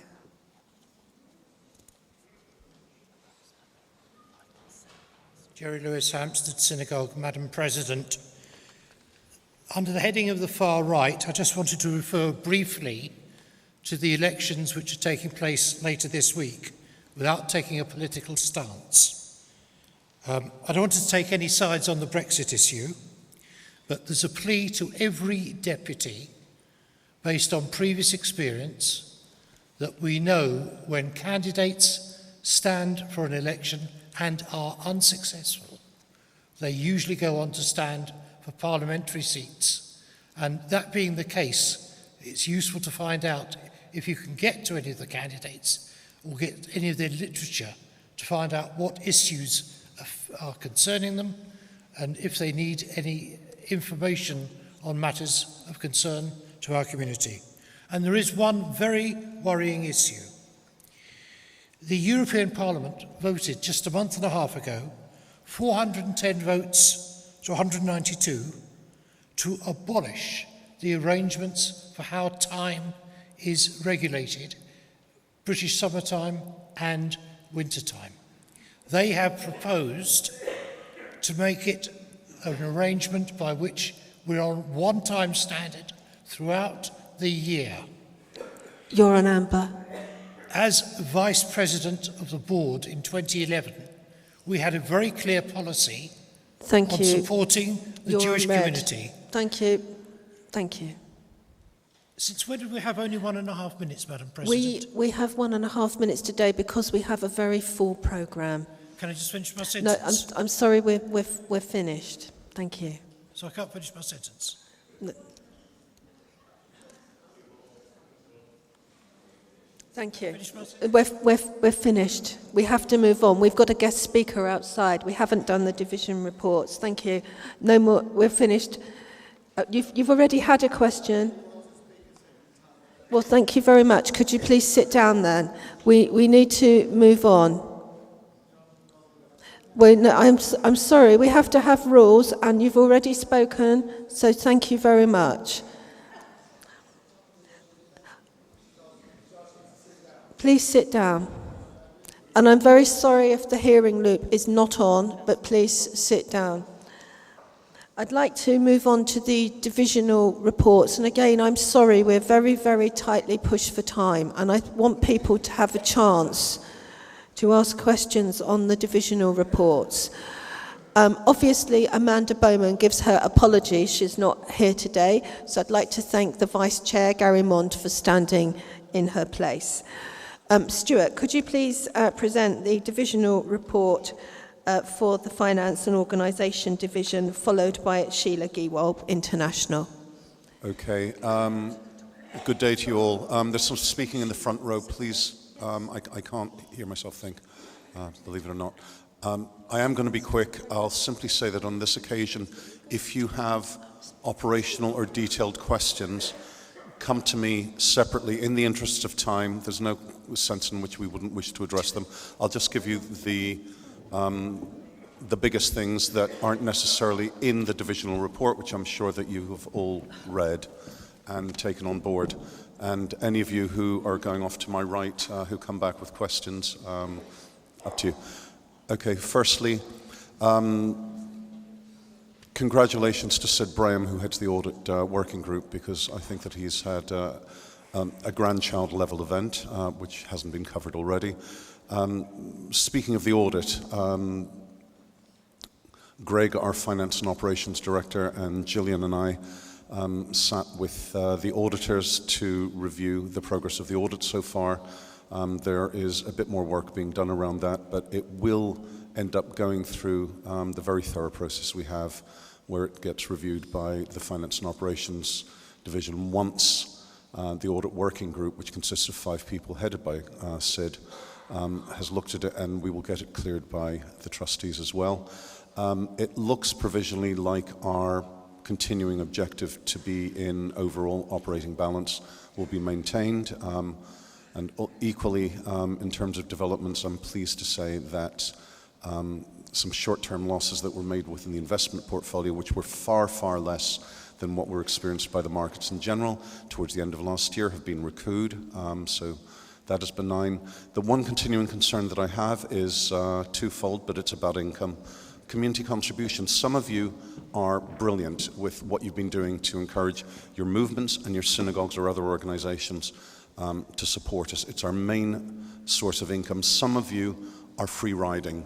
I'm not at this stage going to start publishing the detail on this, but if something doesn't give, eventually we're going to have to name and shame, because some of you are just free riding on the backs of everyone else, and it really isn't fair.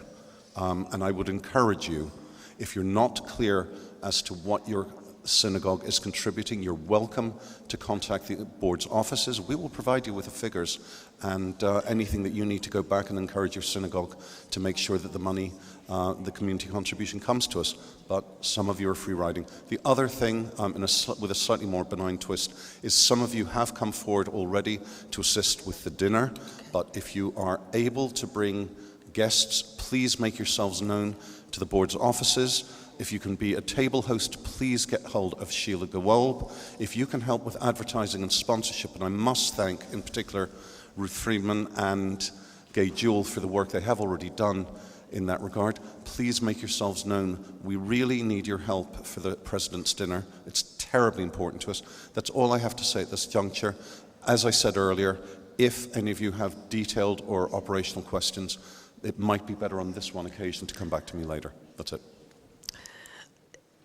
If there are no questions, just in terms of housekeeping, deputies, I'm going to ask Sheila to present her report, and then we're going to ask Sally Seeley to come in, and then after she has finished speaking, we will continue with the remaining reports. So Sheila, would you please present your report? Thank you, Madam President. Good afternoon, everybody. Whilst anti-Semitism is the paramount concern of our community, the international division is working really hard to engage with European and global connections for support for Israel advocacy. And I would like to thank everybody for this very full programme that you have on the report in front of you for the last 2 months. Okay? Thank you. And Marius in the office, thank you so much. I'm very happy to take questions, but first of all, I'd like to draw your attention to comments on the back page, item 4. Normally we don't discuss the working groups of the individual divisions, but in this case, there's a very important project happening on 4A. It's an Israel survey about the attitudes of all deputies towards the board's approach to what we do to support Israel and the work we do. And I would like to invite for 30 seconds, please, I'm really sorry, we're really short, Stephen Daniels, who has driven this survey, this project forward, will address us for a very few moments because I know we're really pushed for time. But Stephen would like to explain the idea and the outcomes we would like to achieve. Thank you, Stephen. Just been asked to speak. Stephen, thank you. Stephen Daniels, Pinny United Synagogue. 30 seconds, 25 are gone. I'm a new deputy. I've sat in many of these meetings with probably 200 people in the room. At every meeting, 30 people speak. At any meeting, 20 of the people who speak are the same people, and perhaps there are 10 others. I have no idea what you're thinking. The President, the Executive can have no idea what you're thinking. The purpose of this survey, and hopefully there'll be more surveys after this survey, is to help the President and the Executive understand what our views are as a body of deputies. That can help them form their policy statements so that when they make statements, we can stop some of the criticism that they get from whichever side it might be that they've upset, because they can say we're acting on behalf of the bulk of the deputies in this room. That's it, very simple. Thank you. Thank you. Thank you, Stephen. This project will be driven forward before the end of the year. Thank you. Thank you. I'll take questions. Thank you, Marilyn. This will be so tiny that you won't even remember that I've made a question. So Marilyn Travato, Leeds, and this is a question in the report. It's International Division Europe 2B. Thank you. So I just wondered if there had been any further results from yourself and Mr. Bischoff's conversation with the Polish ambassador, very interesting, with regard to David Irving's ludicrous idea of conducting tours to the Nazi death camps. Thank you. Yes, on the Polish question, again, we know that the restitution is a huge problem, and we will continue to engage with the embassy to push our point forward for restitution swiftly for all people who suffered in the Holocaust. And with regard to David Irving, he has already been once refused entry into Poland, and we have had assurances that he will not be allowed in, and we are keeping up this pressure. As you say, it's a ridiculous project for him to conduct tours as a Holocaust denier of Auschwitz and the camps. Thank you. Thank you. Thank you. Thank you. Natalie Shaw, Barnet United Synagogue. You're probably aware that we have a new British ambassador to Israel. Yeah. Can the board take up, the honorary officers take up the opportunity to meet with him at the earliest opportunity? He certainly seems positive to our cause, and it would be a good opportunity. Sorry. Natalie, yes, we have already arranged an event where the executive and the board will be meeting with Neil Wigan. Okay, thank you. I'm really sorry. Yeah, I've already met him with Gillian, and Sheila may not have remembered. No, we did. We have actually met him. He's been to see us at the Board of Deputies, and we've had some interesting discussions, but I think there's something else, but we have done that. Yes, we have met with him, but we are having a larger introductory session. Yeah, thank you. Thank you. Good, thanks. Gideon Smith, Hamsgarden Sub-Synagogue. 3 quick questions relating to the survey, into the attitudes amongst the community. Will you be working with other communal organisations that already work in this field, like JPR? There's been a series of surveys done over the last 5 years, both by JPR, City University and others. What gap are we looking to fill that those ones haven't done? And also, what sort of budget is set aside for this? Because it can be quite expensive to do this type of research work. Absolutely. Thank you for all those things. Yes, we will absolutely take on board, look at all what already has been done in the community. We are looking to work with professionals in this area. We are going out now to contacts we know, and hopefully within the international division themselves, we know people who will be hopefully work on a pro bono basis to start with to help us formulate these questions. This may have been done generally within the United Kingdom. It has not been done with the boards, the body of deputies. This has never been done before. It will have to change every 3 years because we will have different views. But hopefully this will set in place something that when we say we speak for the consensus, we know what the views are. Thank you, and thank you for your time. Deputies, I'm now going to ask our guest speaker, Sally Seeley, who is head of the Secretariat for the UK Holocaust Memorial Foundation, to come in to address us. You've probably read all about the planning controversies and issues involved, and it's essential that we have your support and your active support to take this forward. So can we give a big warm welcome to Sally Seeley, who is working very, very hard on our behalf. Thank you.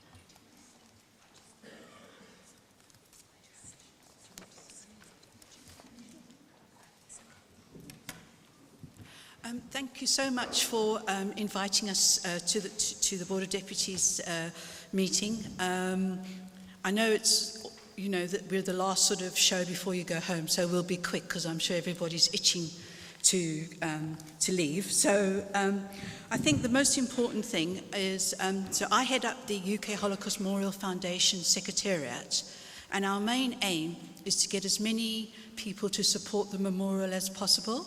As Gillian said earlier, we are currently, for the first time ever this weekend, we're actually beating the objectors. They have 912 objections on the website, and we have 1,317. And that has taken a lot of work, and it's actually down to a lot of people and community groups putting forward the fact that they support the memorial.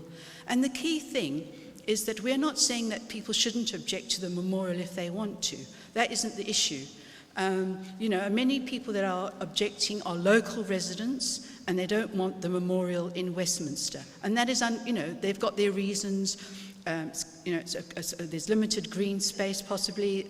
They don't want us to damage the trees. And, if that's their views, that's fine. But unfortunately, there is a lot of objections or objectors which say things like, well, it's a very nice memorial, it's a very nice design, but the location is wrong. After all, why can't it be in Hampstead? After all, that's where they live. Why can't it be at Bushy? Because, that would be a better place. Or, they've got a lot of money, why can't they just buy another piece of land? And that's what I object to. It's that kind of issue. If you've got an issue about, it's damaging the green space, that is a different argument. Our argument is the reason it's next to Parliament is the key. Key is location. The whole point is it's Parliament that made decisions. It's Parliament, they made some good decisions in regards to the kinder transport. There were also some bad decisions around, for example, the blockade of Palestine, which then led to more people being unable to enter the UK and to save themselves from the Nazi concentration camps. So it's important. That is why the location is the key to this entire project. So it's very, very important that if you get the opportunity, and Virginia, who I brought along, who will explain all the various opportunities of getting onto the Westminster portal, which you would assume is quite an easy business, but actually it isn't. Because if you go onto the Westminster portal, what you will find is it does actually ask whether you're a Westminster resident, and that is kind of off-putting. You don't have to be a Westminster resident in order to comment on the memorial. The memorial is of national and international importance. We are one of the few countries in the world that doesn't actually have. Obviously we've got the stone that is in Hyde Park, but we want something that actually has a higher profile and has a learning centre attached. So it's very, very important that if you've got the opportunity today, we can explain to you how to actually get onto the portal, or use one of our Google forms to make your comments known. So as I said, I didn't want to take up too much of your time. The only other point I would make is that the other reason why it's so important to be next to Parliament and in Victoria Tower Gardens is it fits into the narrative of Victoria Tower Gardens as well. Victoria Tower Gardens is home to other memorials, like the Pankhurst Memorial in regards to the votes for women. There's the Buxton Memorial, which is a memorial to the abolitionists of the slave trade. There's the Burghers of Calais Memorial. So there are lots of memorials, and it tells a narrative of these were people who were fighting, for the human right, for people's human rights and for human dignity. So that is why it's so important to be where it is. I'll just hand over to Virginia, who can just give you a few minutes on how to get onto the portal and make your views known, whether they are positive or negative. Thank you. Thank you so much, Sally. Can I just introduce Dr. Virginia Crompton, who is the Chief Executive Officer of Big Ideas. And if you look on page 2 of the President's statement, you will see the relevant email address that you can write to. So thank you, Virginia. Thank you so much, and it's an absolute pleasure to be here today with Sally. I just wanted to say that really there are two ways that we would love to work with you. One is as individuals. We would love you to comment if you haven't commented. And also, of course, in terms of representing your constituents, we would very much appreciate your support with that. So, as Sally said, everyone is welcome to go to the Westminster portal, and that's an option which you can take up on. You create an account, you verify the account, and you make your comments. It takes around 10 minutes, and it's an excellent way to contribute your comments.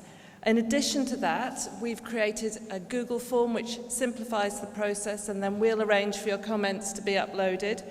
To get the Google form, you simply email your voice at bigideas.org, There are lots of these cards that will be available at the end. You can take it away. As an individual, if you send the email to this address, you'll get an automatic reply. And that reply gives you a link to the Google form. The Google form has links to the foundation's plans, so you can look at them, and it just breaks down the relevant information so you can make your comment. It's simple and it's quick. Please do it. If you prefer to write comments, we've got some of these simple letters here which give your permission for us to upload your comments to the portal. You can handwrite comments.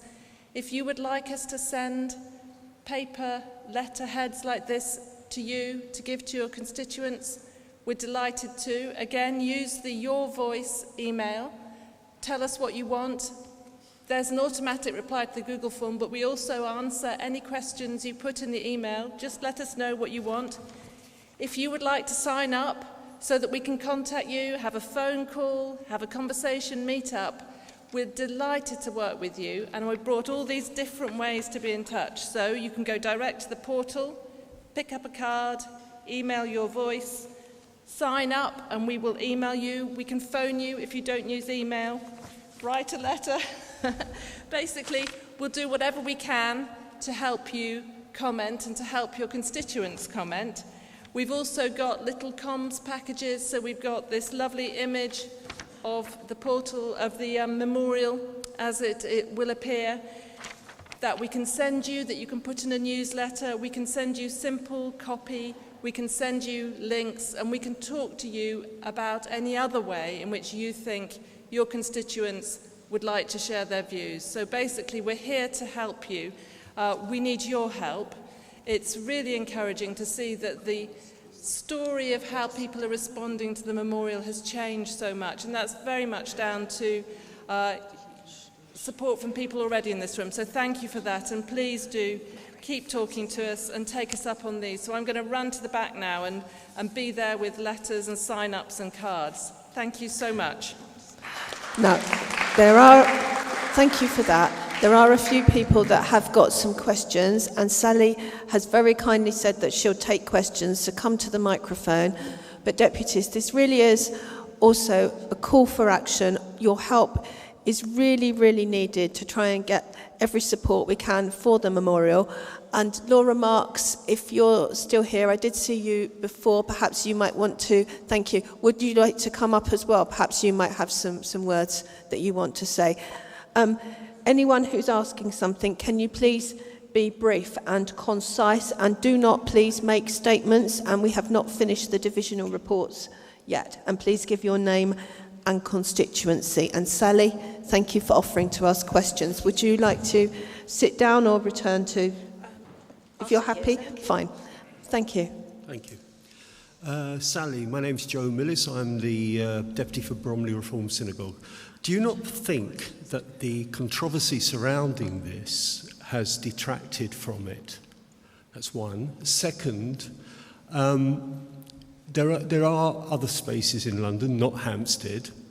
I'm talking specifically about the Imperial War Museum, which is not on a main road, which is one of the busiest main roads in London with all the building work and the sirens and whatever.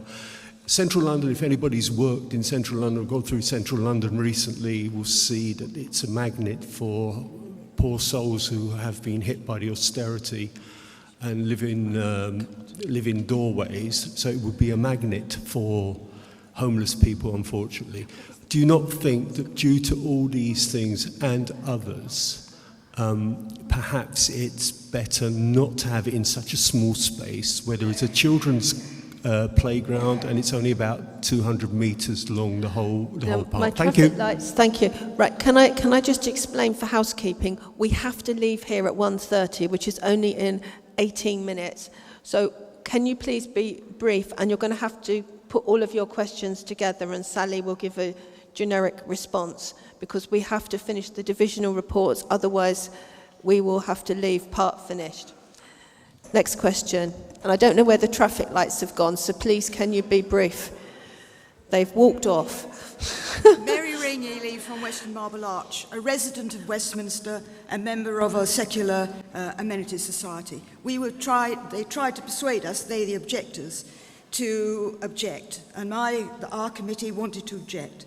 But I persuaded them that and this is something that you need to take away, and I'll ask you for confirmation in a minute, that we need to differentiate between the place and the design, because there are so many people against the design.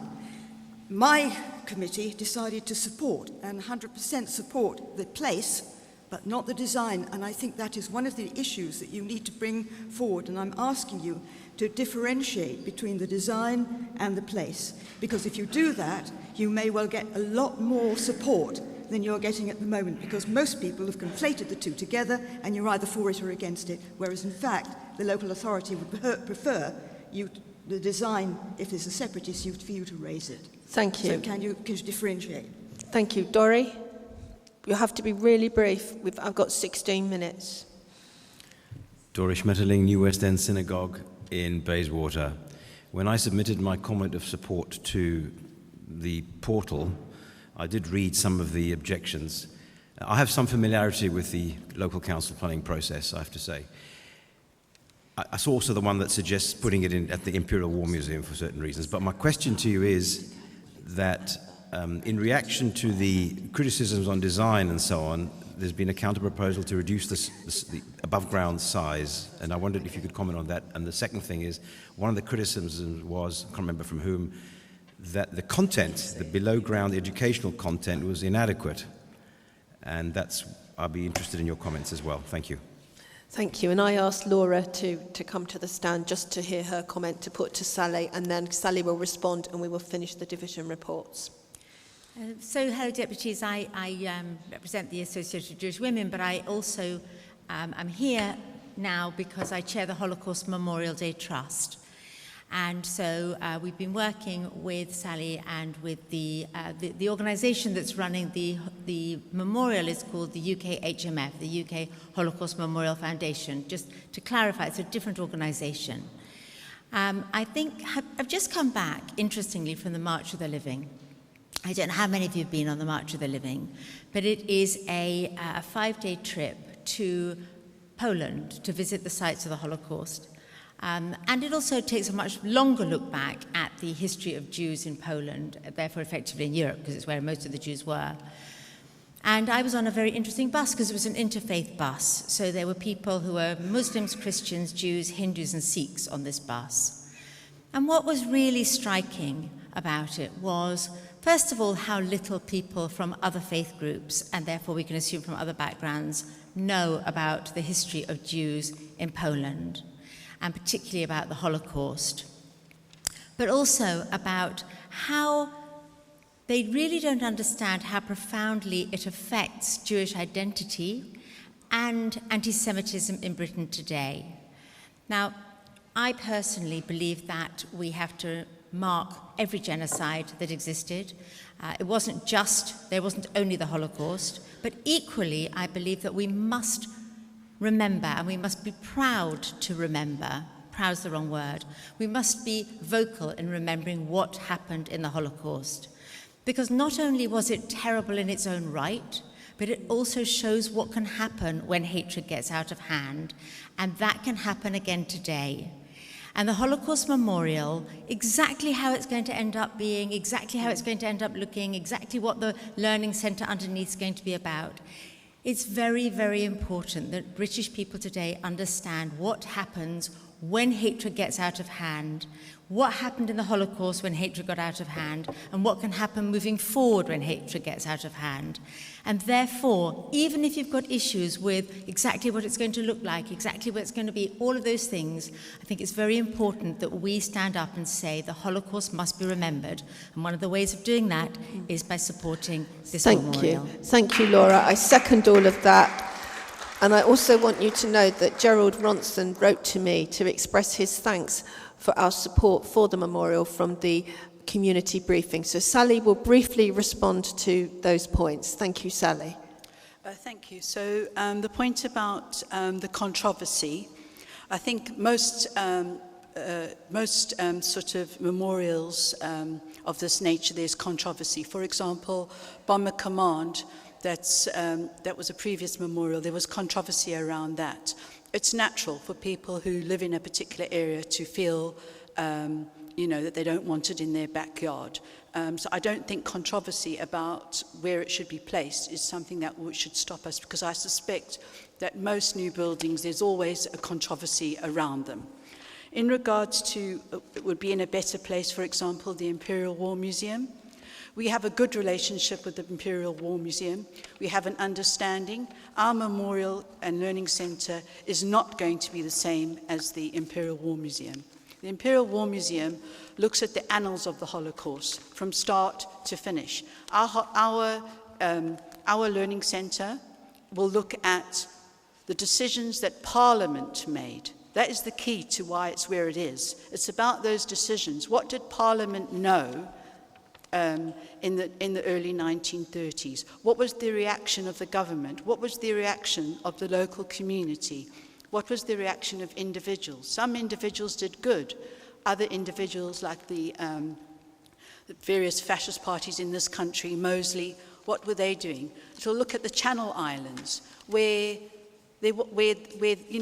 were occupied, and where Jewish people were handed over, and where Jewish people were sent to Auschwitz and were murdered. That is what we'll be looking at. It'll be looking at something that we've called the void. It's about what has been lost. 6 million people were murdered. Imagine if that hadn't have happened. What could it, how Poland and all these other countries would have developed if they had still had these citizens in their countries, but they don't. And it's about that void, what we don't have anymore. It's about survivors, and it's about the British story. So that is why it's so important in terms of the location. In terms of differentiating between the place and the design is set. There was a national competition, which was won by David Adjaye, Ron Arad, and Gustafsson Porter. It was a competition, and that was the winning design. The design is not going to change. And obviously, there have been some issues around the design that people don't like it. But again, I would imagine in most cases of memorials, there are designs we like and designs we don't, but that the design is the design.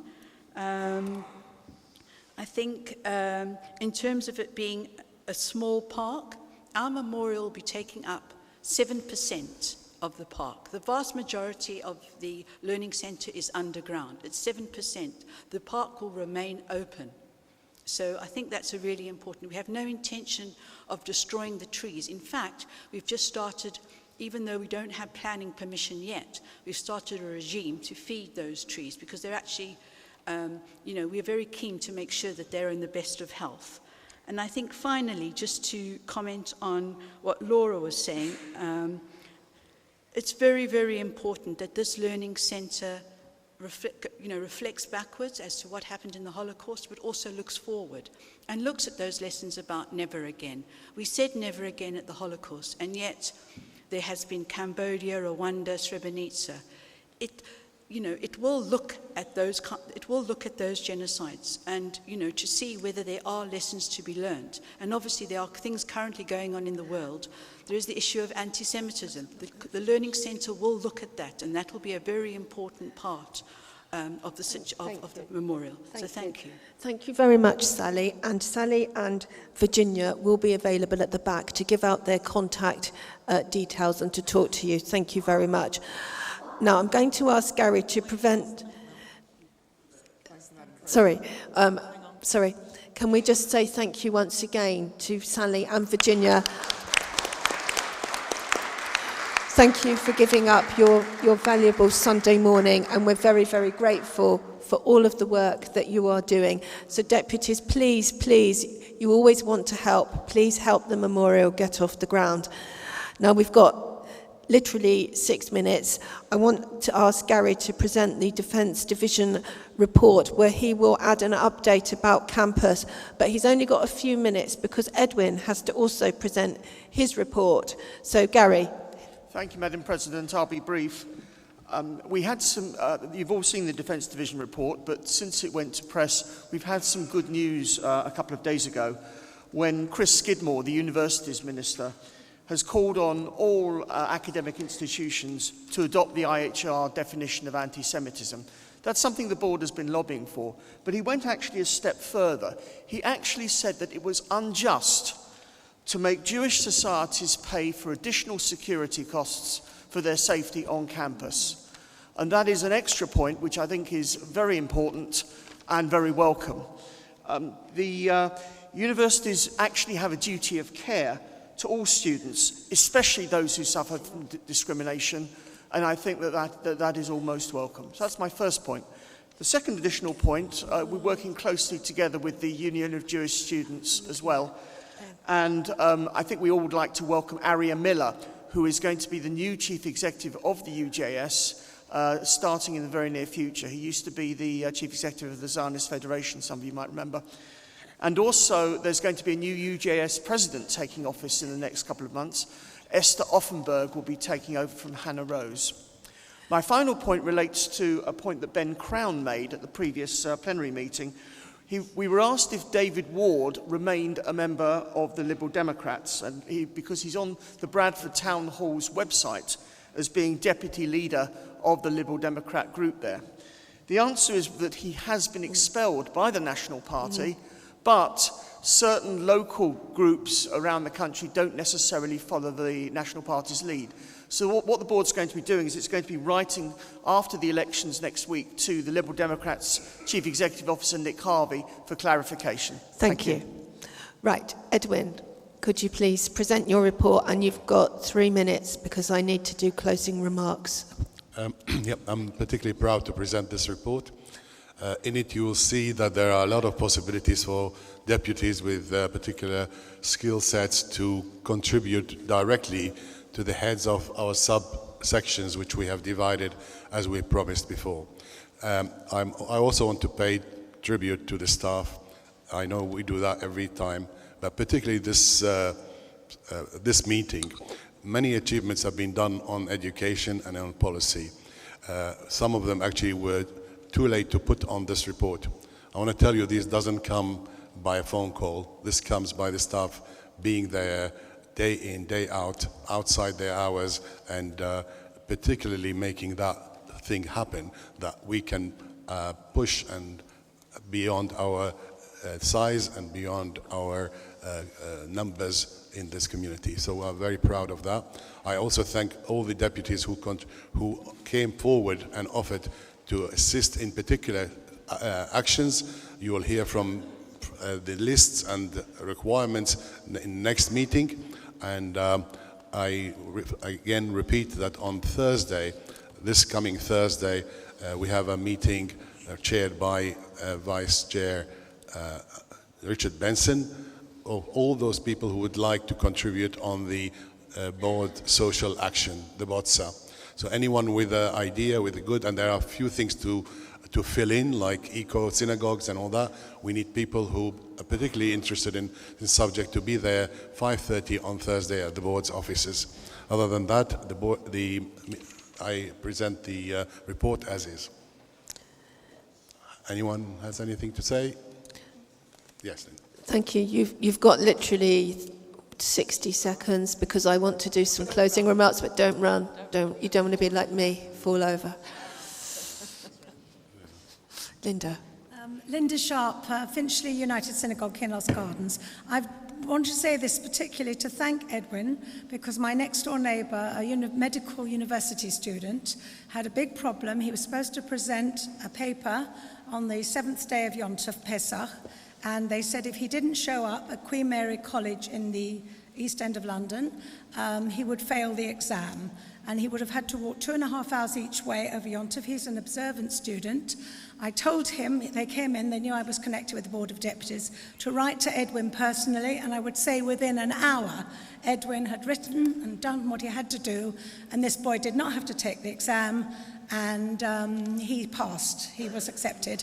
And I think just in case anybody has any problems, because when I first was elected to the board, The Board of Deputies did a lot of things to try to avoid exams over Shavuos, etc., and it's an ongoing thing that students do have problems. So if anybody has a problem, to write directly to Edwin and it'll be dealt with straight away. So congratulations. Thank you. That's very heartwarming to hear, and that shows you should all give credit, because the Board of Deputies is a very effective organisation, and we've heard today very heartening words both from Mark Regev, also from just now from Linda and from Louise Ellman, that we are doing our job, we are holding people to account, and we are making a real difference, and that's down to all of the work of the deputies, my honorary officer team, and the staff led by Gillian Merron. And it's our 1-year anniversary today, and I think it's been a very good meeting. I think you've all managed to ask all of your questions, and thank you for keeping them all very concise. Just to close, Mark Regev gave many reasons to feel happy and proud of Israel. He gave us seven very good reasons, and that is something I think that's very uplifting. It's very difficult and challenging dealing with anti-Semitism, and we also need to feel that we have others with us. During the week, I was fortunate enough to go to the World Jewish Congress. There were 26 lay leaders from other countries there representing the Jewish community, and to feel unity and to feel as one in meeting the global challenges of anti-Semitism is very, very heartening to know that we are not alone. And I want to thank all of you deputies for all of the time and effort and giving up your Sunday morning as well to come together today, because I think we had a lot to discuss and we've really done ourselves proud. But I want to end with the memorial. Please, can you give every support to this memorial? Because if every one of you in this room wrote, it would make the difference. So please, can you find time to give your support? Thank you. Have a good month, and I look forward to seeing you next time. Thank you.